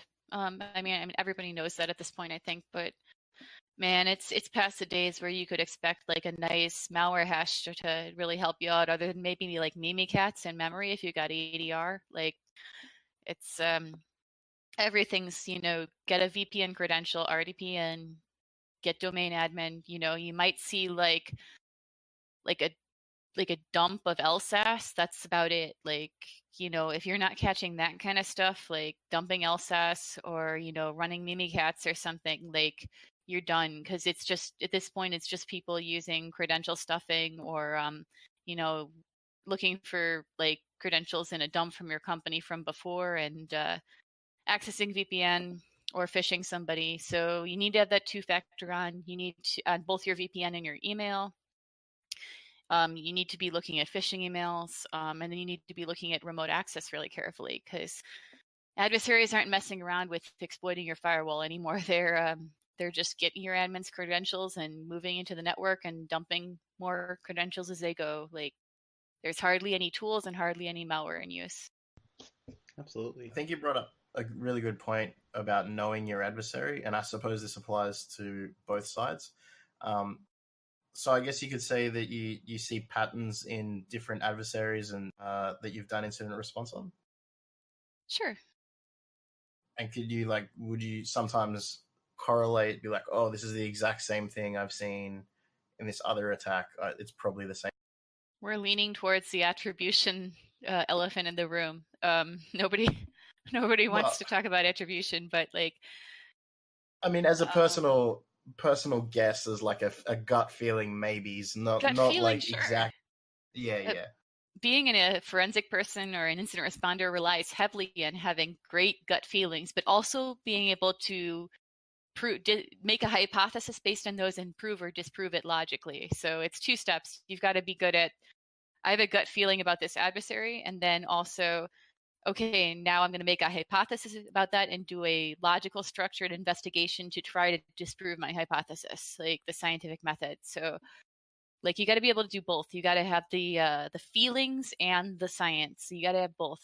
Um, So I had a question for you about sort of just the general DFIR space. Is what are some of the most overlooked things in terms of security that you wish you could scream at the sun? I guess the kind of things that the pain points that you see in organizations and enterprises that you wish that they would know before something bad happened. are we talking industrial or Um, IT? I guess we could do IT to start off with, and then maybe do Okay. industrial after. Um, Still seeing problems on asset management, like, and this is, I'll just cover them both because in IT it's still a problem. Like there's still those computers out there on people's networks. I know about them. You got those computers that are running Windows 2003 server that aren't in your asset database, and you're like, I hope they just go away. Yeah, they're out there. But in ICS, like it's like 10 years ago or 20 years ago in that space. Like it's a very different model of needs there. Things need to keep going. The power needs to stay on. Security can't come first because the power staying on comes first. Um, but something that makes me really sad is when I come in and do incident response and I have to spend like a day of my time building an asset database because they've never had one. Incident response, if you don't know, it's not cheap. I mean, it's just the nature of the thing. Like any company you go with, like the best or, just middle of the road, whatever, whoever you talk to, instant response is expensive by the hour when you're outside of a retainer, or even with a retainer. And if I have to spend a day of my time or my team's time building out an asset database, that's and a network map, that's really a rough expenditure. So that makes me sad. I mean, I feel bad for the companies. Do you have any suggestions for somebody who might work at a company that has no idea what the boxes that are on their network are, could do to build out an asset database in a practical way So that doesn't cost $1 million? yeah, I mean, there's a million tools out there. You can look at if you're in an IT environment, you can look at the EDR or the asset management tool where you have an endpoint client and it reports back. Of course, that means you have to have some kind of central patch deployment where you can deploy those tools to every system. You can also look at active scanning in IT environments, which you can't do necessarily in an ICS environment. You have a lot of tools available to you that aren't really costly. You do have to decide what kind of database you're going to use. An Excel spreadsheet probably isn't the best option, but if you have to, hey. But I think the biggest problem for most orgs is buy-in from the execs. Like asset management is a big undertaking, and finding those systems that have been forgotten is a big undertaking. So you've got to get that buy-in. And I'd say the number one sell is get your risk manager and talk about, if we had an incident tomorrow, how many hours of the incident responders' time would we have to have them spend just figuring out where these vulnerable systems are and what they do? So that would be my sales pitch to executive leadership on that. But yeah, you can go the scanning route, the more active route, or you can go the more passive route of installing like a client that reports back. You can look at things like your domain controller if you've got hosts reporting in, or your antivirus server. You've got a lot of options to make those lists of hosts, but it's a big undertaking, lots of paperwork. So now, if you're going onto a site, because let's say do incident response for ICS or yeah, I'd say ICS. What are some of the first steps that you take when you get in there? Because you're talking about very old systems, talking about maybe PLCs that have been configured 20 plus years ago that the whole networks are unknown. Yeah. What are some of the first steps that you take when you get in there to actually get a foothold to be able to get data on what happened, if there's in a nightmare scenario where there's like really crappy logging and really bad asset management. Yeah, so somebody in the channel just asked asset enumeration. Heck no, we cannot do that. There's no active scanning in ICS environments. That's how you blow stuff up in some of those environments, or at least the asset owners presume you're going to blow stuff up and they won't let you do it. So actually the first thing is you come in with a box of donuts and you find the one lady or guy there who's been there for like 30 years and you say, I brought donuts. Can I sit down with you and understand how your system works? That's what you do. You find that there's always that person who's just been there forever and they know how everything's laid out. You need to see those network maps. You need to see whatever asset lists they have. You need to talk to them about what vendor systems are in place. And if you have a retainer, hopefully you've already built that relationship and you know kind of what's out there and who works there and stuff, and you have those points of contact. But if you don't have a retainer and you're coming in blind, yeah, you got to sit down there and understand how everything fits together and what they've done so far. So you got to talk to the security team. You've got to talk to that ICS system operator or engineer. Yeah, and it's a lot of careful conversations, very political conversations, and information gathering before you can start doing response. Because, yeah, we can't go out there with Nmap and just scan for stuff.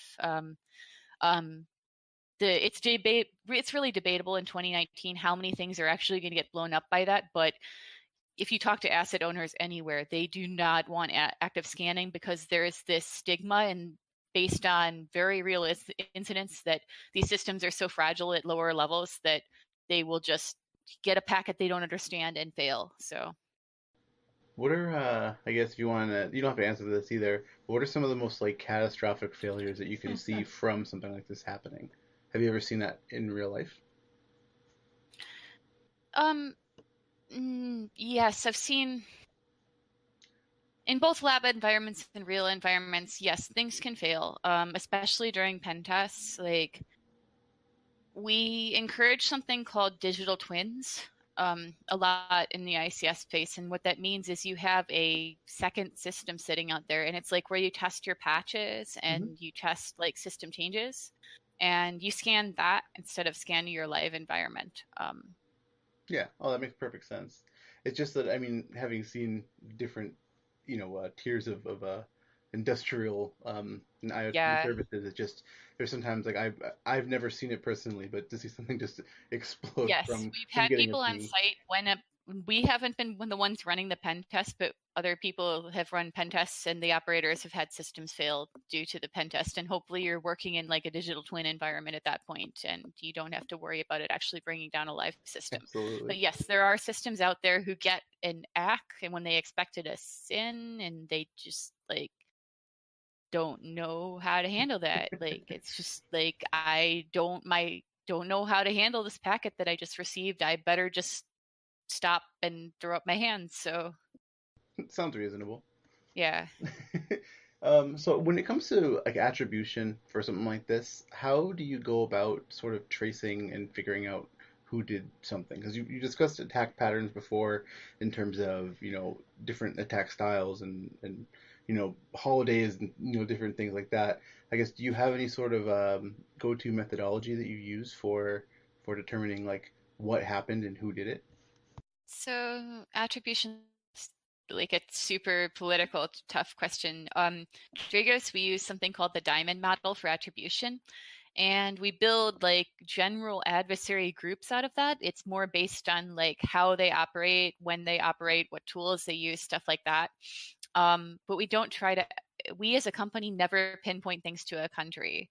Like that's not something we do, and that's on purpose. Like it's so hard to tell without boots on the ground intelligence, like if somebody's hiring out hacking or if they're doing it in-house, like as part of their military or their intelligence services or whatever.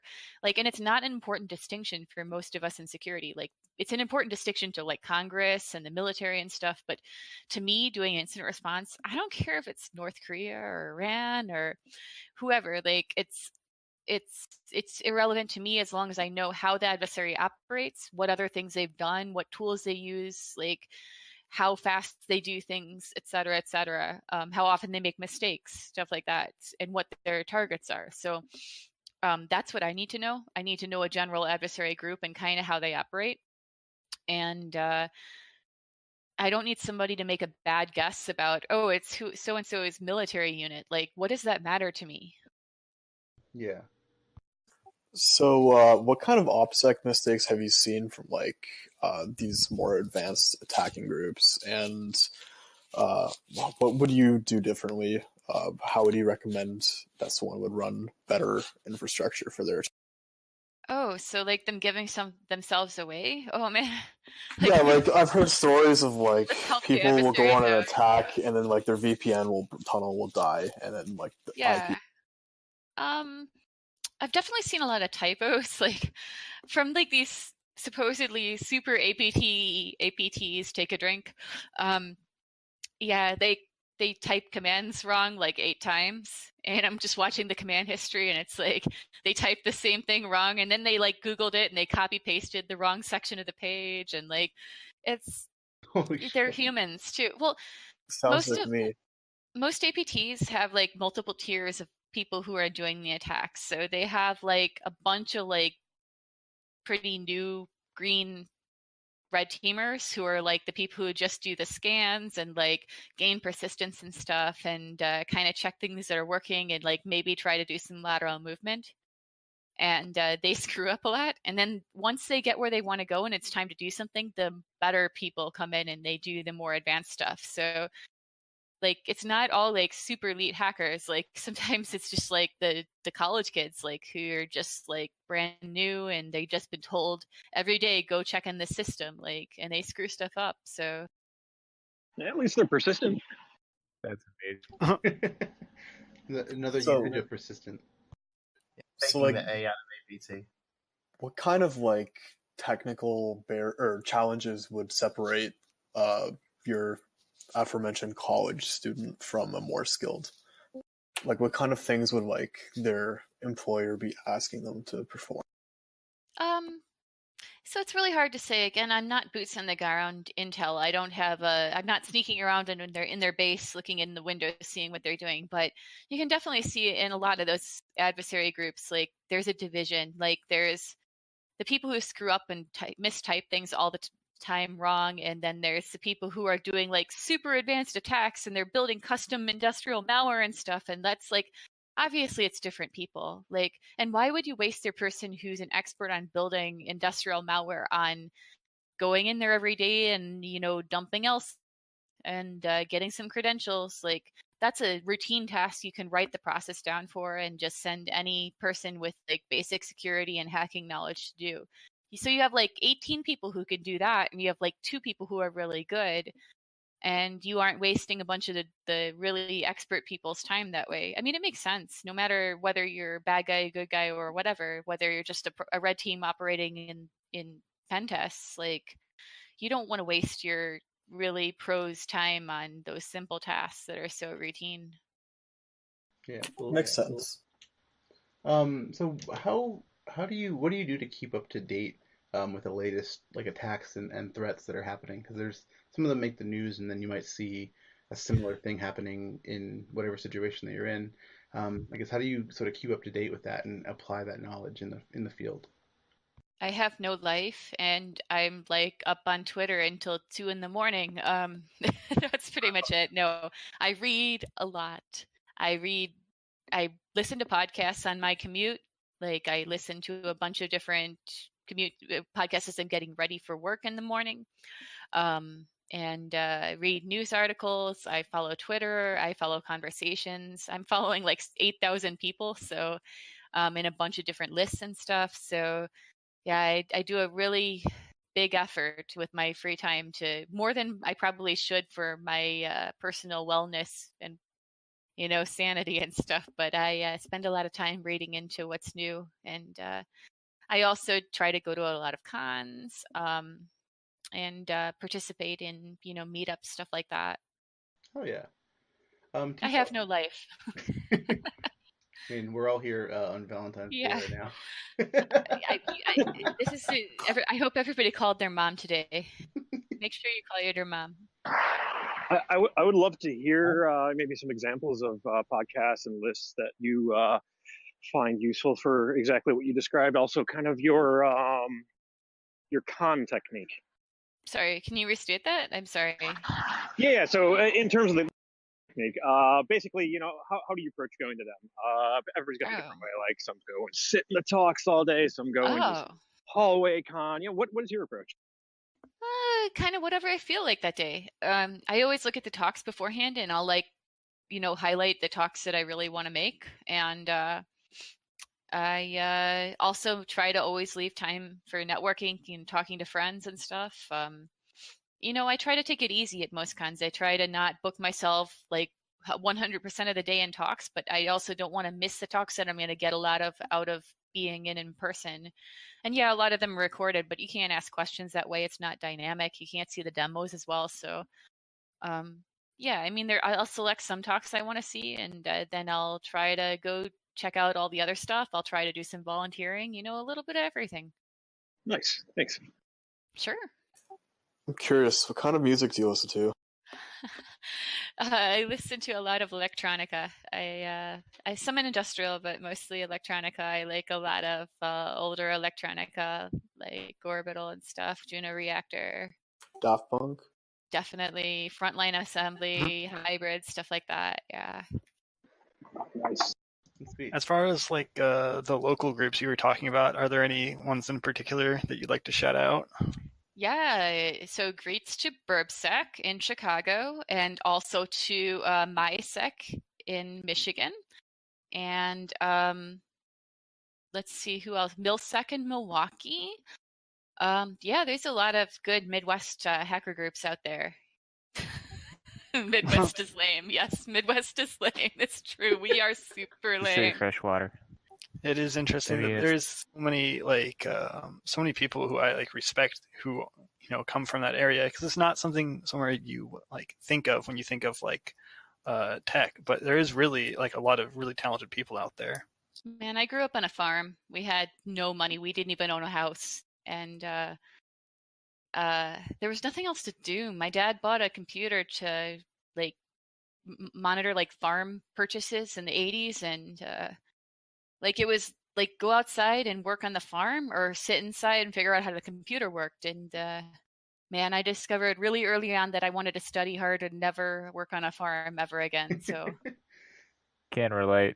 Don't worry about it. You're not the only one. Yeah. Very, very much the same. Much respect for people who do that for a living, and I love gardening still, but I don't have it in me to do that day in and day out. I'm just not tough enough. So what was the, just speaking of the first computer, what kind of computer would a Midwestern farmer buy in the 80s to do that? My dad is an old school hacker. He bought in 1987. I posted the receipt on Twitter one time because he kept it, and I found it in a file. It was a Dell 286. It was running DOS with Windows 2.1 on it, and it was a pretty awesome computer. It cost... And keep in mind, we had no money at the time. It cost $7,000, something like that. And you had to get in a payment plan. It was like paying off a house or a car. You had to get into a multi-year payment plan for it. But that's how much it cost at the time to buy a computer that was business quality. So, damn. Yeah, you can go find it on my Twitter. I can try to find it and repost it, but the whole itemized receipts on there of all the crap that was in that computer. But man, that taught me so much. I learned BASIC and GW Basic, and I followed the programs in Popular Electronics and stuff. And I was bored. I was really bored. I read a lot of books and I learned how to computer. That's really cool, though. I think that's something that is. We've talked about this a bunch. It's hard to impart that sort of I guess curiosity in people now, or make people that bored because everything is so easily accessible. There's no, everything's just an interface that you just interact with, and being good with computers is really just knowing how to navigate an iPhone, and it's just man, that really worries me. You can't fix anything anymore. You can't take anything apart anymore. You can't take apart your TV or your computer or anything. Everything's just an app. It's all artificial now. It's games to teach you how to program, and you gotta take things apart. Yeah, I would say they take MG's example and pull it apart anyway. Fair. Yeah. Break it. And backdoor it. Your parents get pretty mad when you take apart their Kindle, probably, though. Yeah, absolutely. But I mean, like no more than when you did it with your desktop computer and it cost $7,000.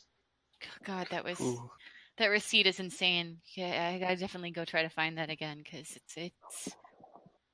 I feel so lucky today that I can get a nice like $1,400 PC that's great for gaming and it's good for a few years and stuff. And it didn't used to be like that. I've noticed a growing pattern. Well, not a growing pattern. A pattern throughout like all of my personal existence. That everybody, the bulk of people who are really talented have a very similar background, where they came from minimal money, a lot of spare time, and often not from a city. It's a common theme. So I'm just curious to dig a little more into there. Do you have any fun stories of, I don't know, being really scrappy to advance your learning? You know, like for me, it was like garbage picking stuff from stores or the neighbors. Yeah, stuff totally. like that. Totally. What do I want to admit to you though on a podcast? I bought hard drives off of eBay in the late 90s, early 2000s to learn how to do disk forensics on them. And Nice. one time I got a hard drive and it was always just like people's PCs. And I don't care about people's porn. I've seen so much porn now on people's computers that it's like, that's nice. I'm going to drink my tea now, whatever. But like the creepy one I got was a Banks computer. And it was like a 486 and looked at the hard drive and there was a full Windows install on there. And there was a recycle bin and there was stuff in the recycle bin in Windows. And it was a database and it was the bank's entire account database, unencrypted.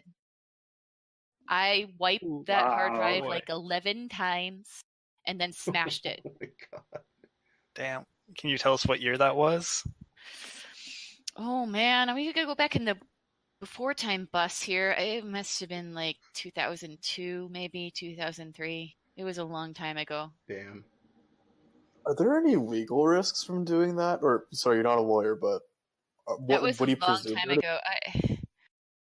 I wouldn't recommend people do that anymore. And companies have gotten so good at either smashing hard drives or wiping them. Like you're not going to find stuff like that often anymore.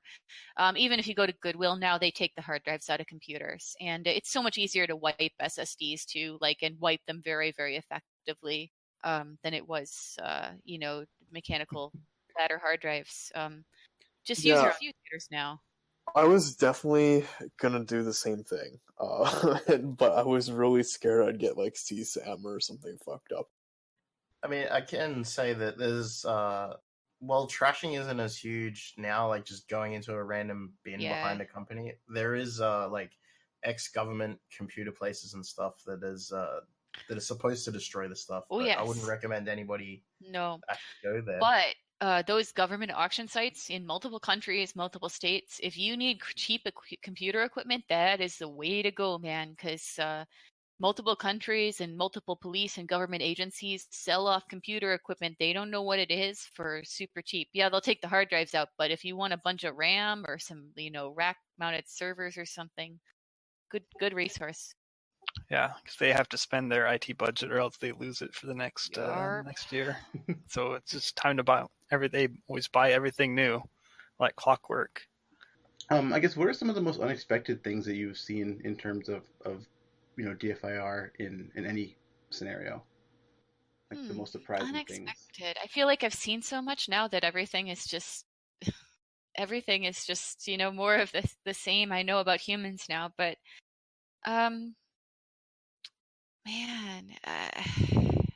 it's really hard to say now. I've just seen so much of humanity. Like, that's the thing about working in forensics. Like, you don't understand. You're going to become a psychologist. Like, you're going to become a counselor. Like, you're going to be that transparent person in the wall who's ethically bound to never talk about what you've seen except in, like, a legal context. And you see everything. And it's the same in security operations when you're looking at, like, network browsing logs and stuff.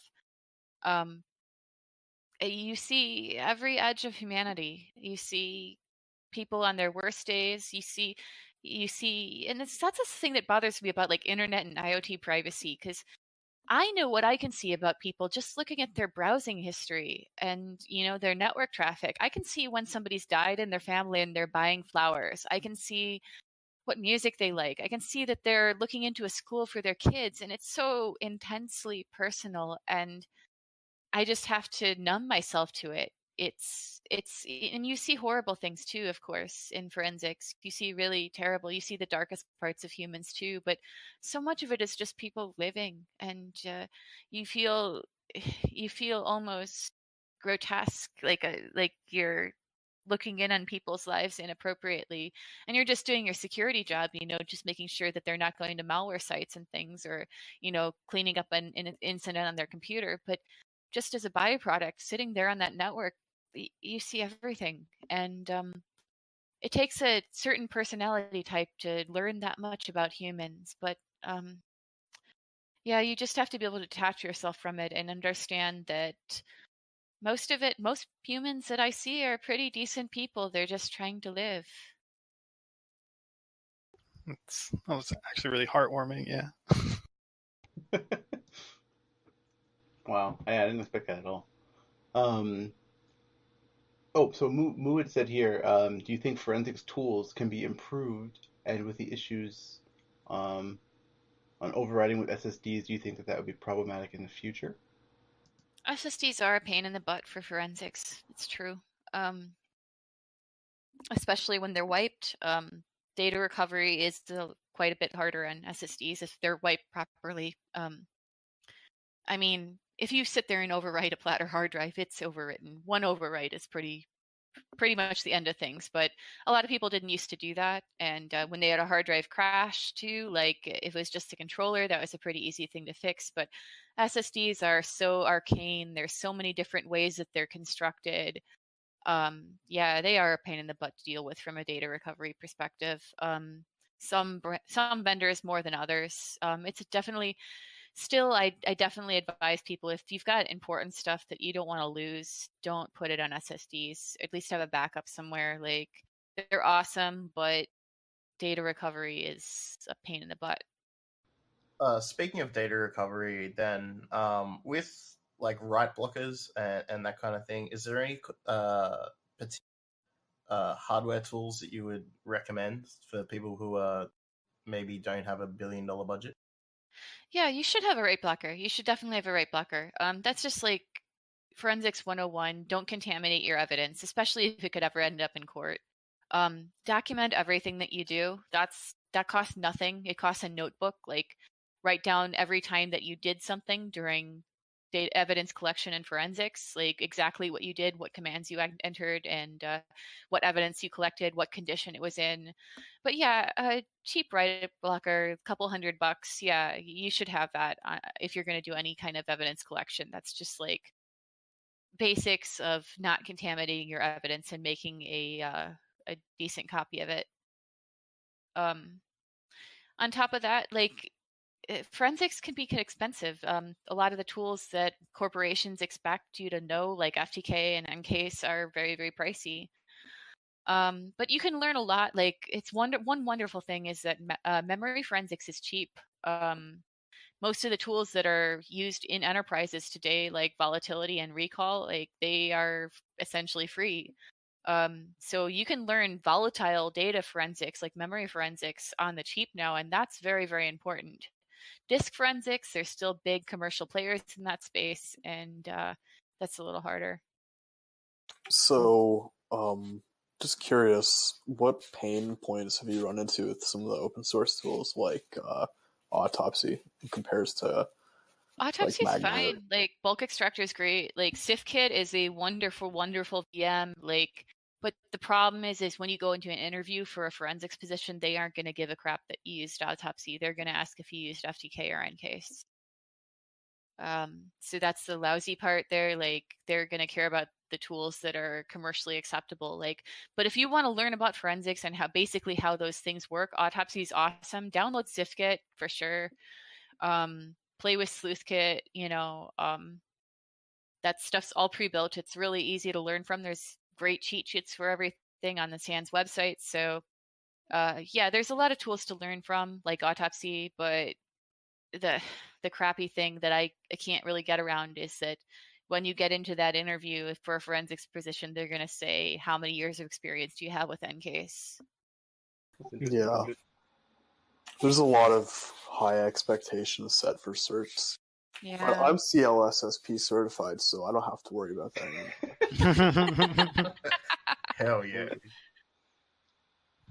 So I was gonna ask you, what are some of the most challenging things, I guess, in terms of forensics? So you're talking about SSDs, and then a follow-up question would be, do you have a personal like thing that was very, very difficult to actually recover that you ended up getting in the long run? Again, I'm trying to think of what I can actually talk about.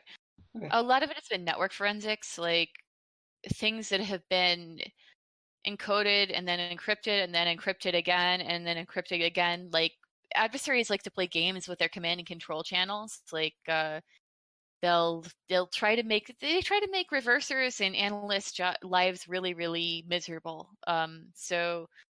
Especially doing network forensics, when you're looking at like malware command and control, you'll see things that have been encrypted, then encrypted again, then like flipped and then recoded with different characters, and then like encrypted again. And I think one of the most enjoyable things is pulling something apart like that and finally getting to like a command portion that's readable. Like that's pretty awesome. But because the malware author out there is just trying to make your life hell. It's the same with like PowerShell encoding. When somebody sticks something in the registry that executes a bunch of PowerShell, that's often really obfuscated and it's made to be illegible to the casual observer. So it's kind of cool to sit there and actually figure out how one of those things works. So what skills do you see are most lacking in the DFIR industry these days? As someone who's new to it, I spent a lot of time focusing on like memory forensics and like open source tools and like things that I could deliver for free, but I don't really know like what the next step would be. So I can kind of break down what you need to know in DFIR. I don't really consider it an entry-level job because you need to come in with so much understanding of how everything works. Like you kind of need to have some security background elsewhere, like security operations, how malware works, etc. How systems work, how networks work, how signatures work, etc. But basic foundational skill sets for DFIR: memory forensics, host forensics, network forensics. But then all the soft skills too, because you're an investigator and you're a reporter. So you need to understand the process for incident response from beginning to end. The whole every step of incident response, whichever model you prefer there, from preparation to lessons learned. And you need to understand how to write a report really well. You need to understand how to be an incident handler and interface with management and legal, HR, IT, customers, everybody you need to talk to during an incident. You need to be able to make good reports and give a talk about your report. And you need to be able to keep people calm and on task. So you need to be a good project manager too. So I'd say the soft skills are usually one of the more lacking things, but you need those three technical areas too, those three areas of forensics. So it's a mix. So I found some really sketchy shit on Shodan that I can only guess what it does, but I can take a look at it and kind of guess that it could go boom. For example, like I was looking for OpenVNC with no auth, and I found what looks like some kind of like a gas pump, but there's a little flame thing at the end of it, and it was like flickering. It looks concerning. So I was just wondering, like, how do you go about tracking down the organizations to report like vulnerabilities like that to them? I hate these "it depends" answers, but so first thing about that is, if it was easy to like explode things, a lot more things would be exploding. There's a lot of people out there on Shodan now hitting buttons, so there's a lot of fail-safes built into these systems, like either manual or electronic fail-safes, things like safety instrumented systems, and then just manual fail-safes, release valves and stuff. Doesn't mean you couldn't like tamper with systems if their HMIs are exposed, but the risk of you hitting one button and exploding something is pretty low. That's why we see nation states taking a year to exploit some of these systems, because they have to do a lot of research to figure out how to actually make them break. That doesn't mean you can't. Like, we don't want them exposed. Like, there could be that crazy situation where the manual release valve or something fails and you hitting a button actually makes something explode. So yeah, I mean, we want to be reporting those. In some cases, the industrial vendor is just going to say there's a manual failsafe and that's okay. Like, there's nothing you can do from this HMI that's going to make it actually fail or explode. You can get reconnaissance data, but you can't really do anything. Or they'll say, well, you could tamper with settings, but we'll immediately see it in our SCADA system, and our operator will be able to respond, and there's a failsafe involved. So report it. Definitely try to report it to these organizations. Do it politely and do it in simple terms so they understand you're not trying to hack them. Definitely Dragos is there as an intermediary if you're really having trouble. Tell us and we'll try to get in hold of. We have connections with some of those industries and we'll do our best to help. But yeah, is that like a ping you on Twitter thing, or do you have like a portal or what? You can email us. I believe we have info@dragos.com on our website. Or yeah, you can DM on Twitter. Either way. I mean, definitely try to reach out to those utilities yourself if they have contact information. But if that's difficult or you don't know who to reach out to, yeah, we're happy to help. Yeah. So how would you suggest you learn more about like what kind of hazards these things could pose? Because like you just said, like what I described might not have necessarily been able to go boom, but I couldn't necessarily make that judgment with my lack of knowledge. Yeah, right? I'm not saying go hit buttons. For God's sakes, don't like go hit buttons. That's really bad. What is big and red? Yeah. That's just me telling you, even though it's probably not going to go boom, don't assume it won't. But at the same time, as a, oh my God, we're going to die standpoint, yes, there's a lot of exposed stuff, but a lot of it does have many layers of fail-safes in it. So we're not probably doomed today because of that, but it should still get cleaned up. It still shouldn't be directly exposed to the internet. That should never be the case. How would you suggest someone learn more about like the kinds of safety mechanisms and whatnot that go into these systems? That's tough. Again, let's talk about those adversaries that are actually breaking into industrial systems, tampering with power plants, stuff like that, building malware for them. They have a long cycle of, building up their attack and doing reconnaissance. It's usually like a year long, something like that, where they just sit there and they look at the systems. They gain access to the system somehow, maybe through the IT side of things. And they just sit there for like a year reading documentation, checking system versions, stuff like that, building a foothold on the network. And then they finally do something once they know enough. So if you're just Joe researcher out there and you see an HMI, you are at the same point as those adversaries are when they first, go and show it on themselves and say, the system's exposed and it's a target I want to look at. You really don't know the full architecture of that network.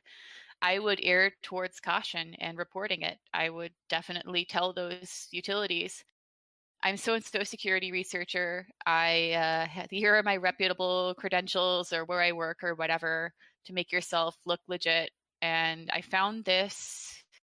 You probably want to get this into a more secure environment where it's not exposed.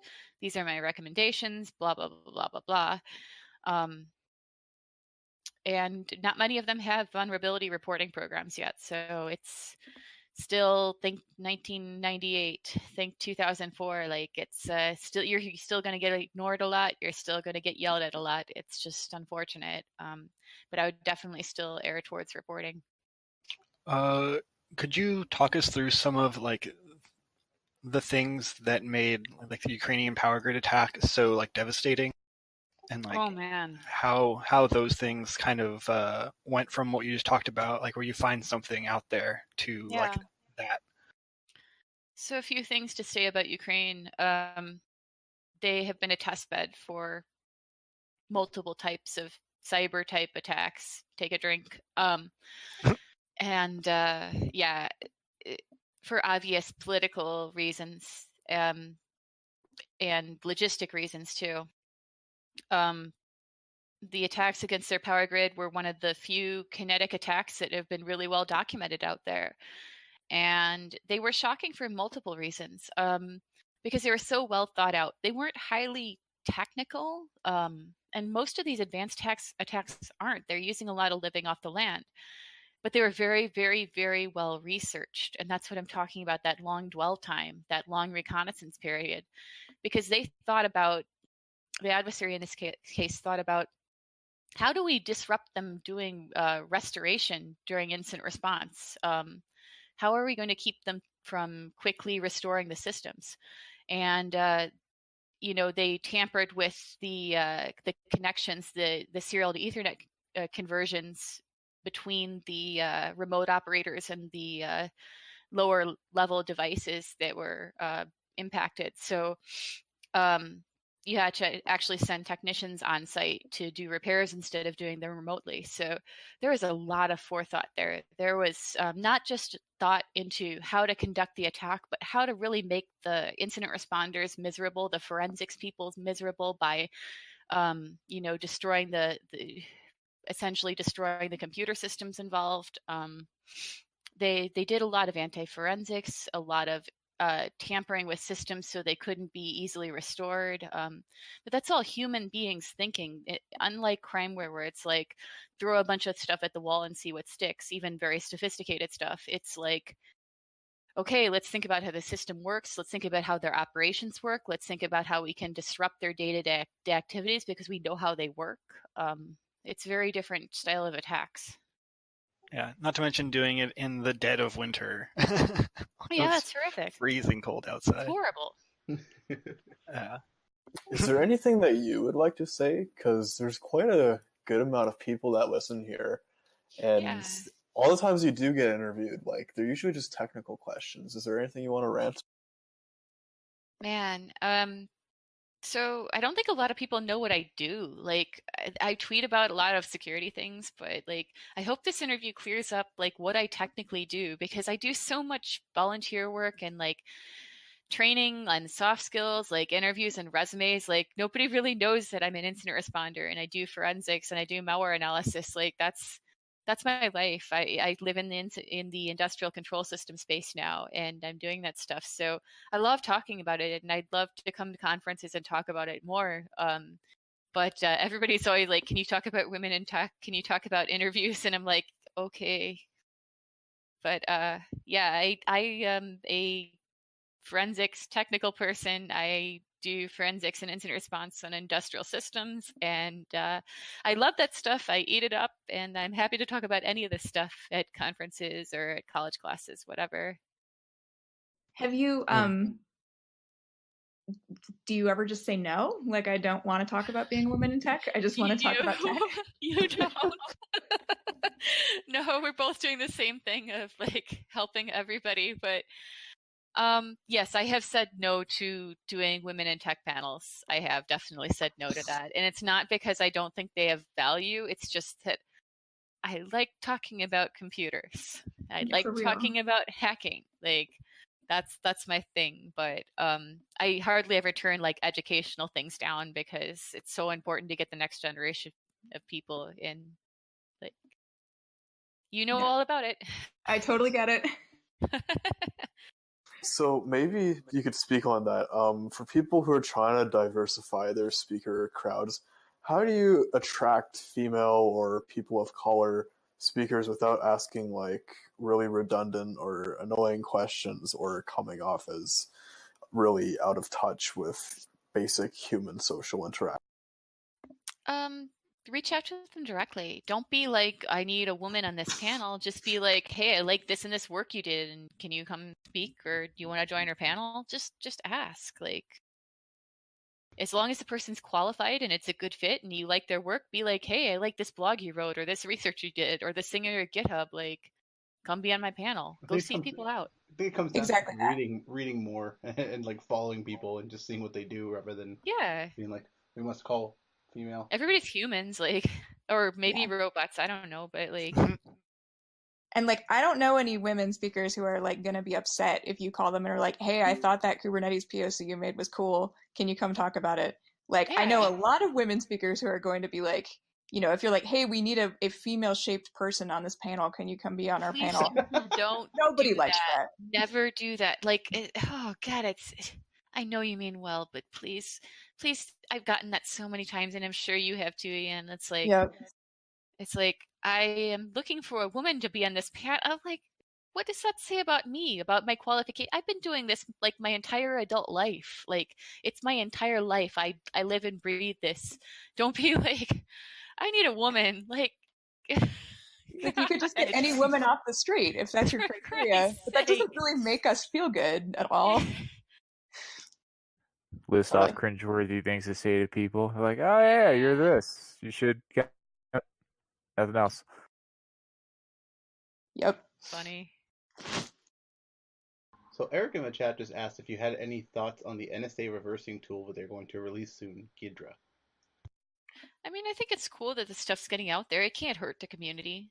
I mean, it's obviously obsolete tech now if they're releasing it. Like, but well, I'm sure we'll learn things from it. I'm sure it'll help a lot of people. We can't have enough tools. Like, just appreciate it for what it is. Understand it's obsolete, and but it still might be useful for us dealing with commodity stuff. Like, sure, that's great. Are there any cool projects that you've seen that are open source that aren't getting enough love that you'd want to shout out or discuss that you use? I mean, Yara still doesn't get enough love. Like, I know it's stupid, but as far as incident response go, if you're not using Yara right now, I don't know what's going on. Like, you know, it's a really cool tool for dealing with detection, especially file-based detection. So that'd be one I'd plug, definitely. What does your stack look like? Like you personally, let's say there's X incident. What are you bringing? So I have a jump kit that has my personal equipment that's going to have things like tons of dongles and adapters, a bunch of hard drives, tools to open things and take computers apart and things like that, flashlights, collection kits, you know, evidence bags and stuff. And then I also have multiple flyaway kits. And that usually gets shipped out or shipped to one of us. We bring it on the plane with us. And that contains more detailed forensic equipment like extra laptop, write blockers, stuff like that, and all the things that you'd see in like IR Go kits. So between the bag and our larger case full of IR equipment, we've got a bunch of hard drives, multiple laptops, our dongles for our forensics tools, write blockers with all kinds of cables and adapters, a full toolkit. And you're dealing with different stuff in industrial too. Like you got to get industrial cabinets open. So I have to carry a bunch of PPE with me too. So like hard hat, you know, fire retardant clothes, safety boots, stuff like that. So all that kind of equipment too. So it's an interesting world to live in. It is really interesting. Do you have a hard drive of choice, like a favorite hard drive for doing recovery on?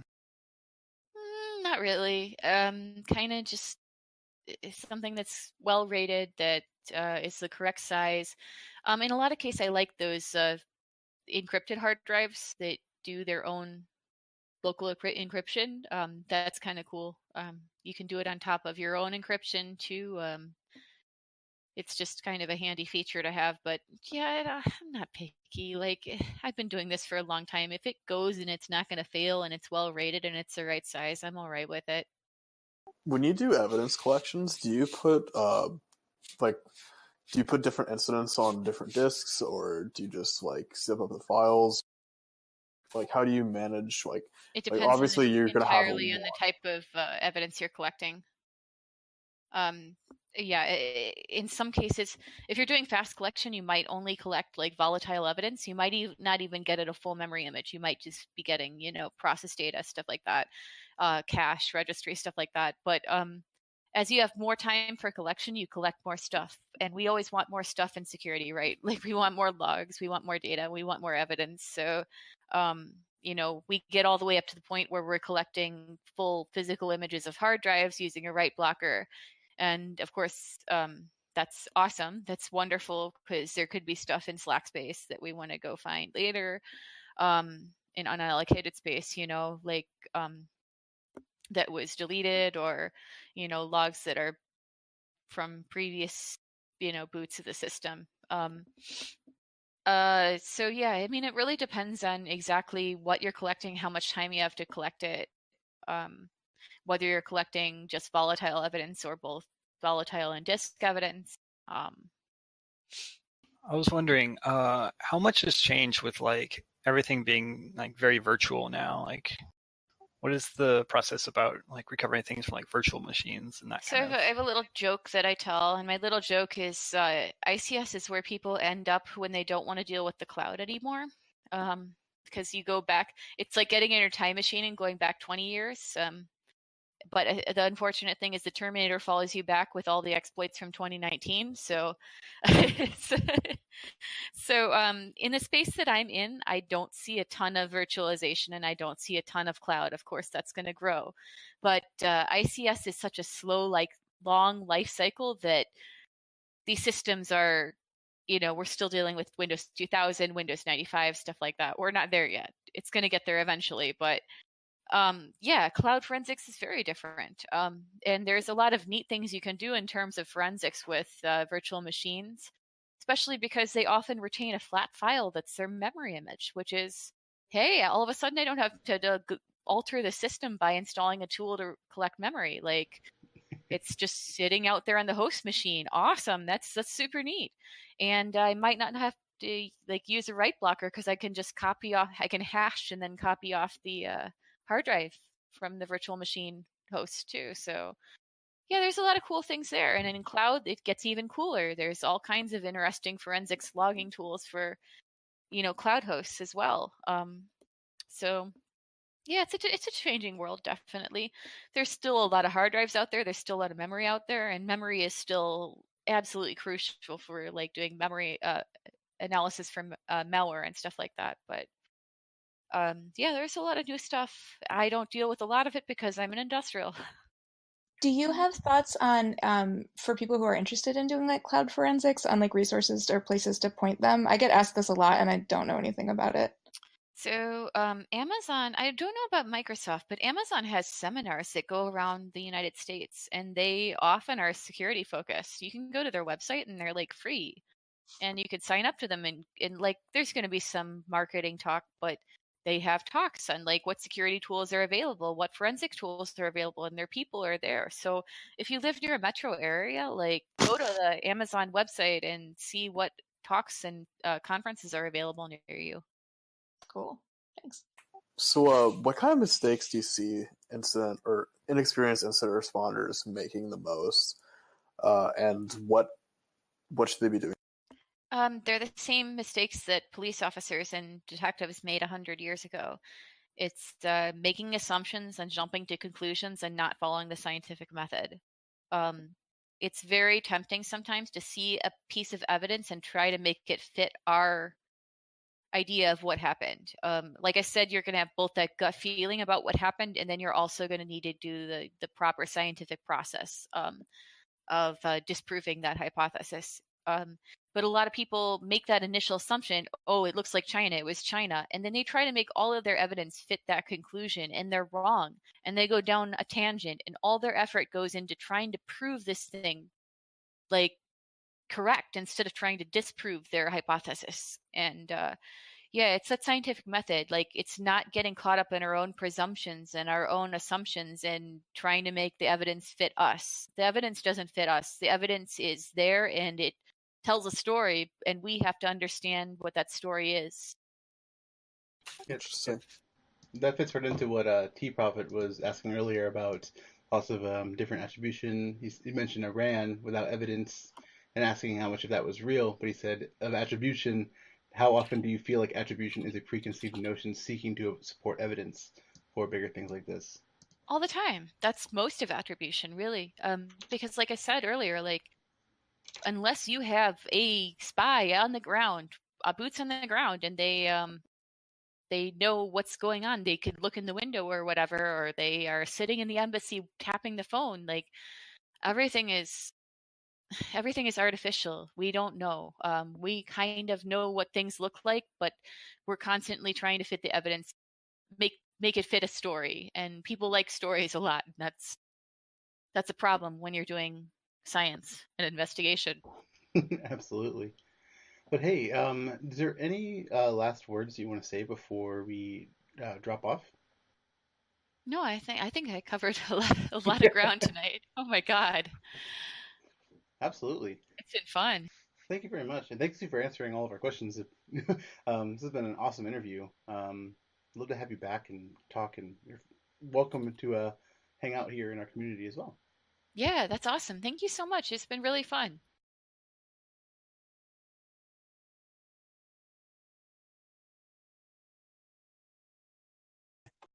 Hello.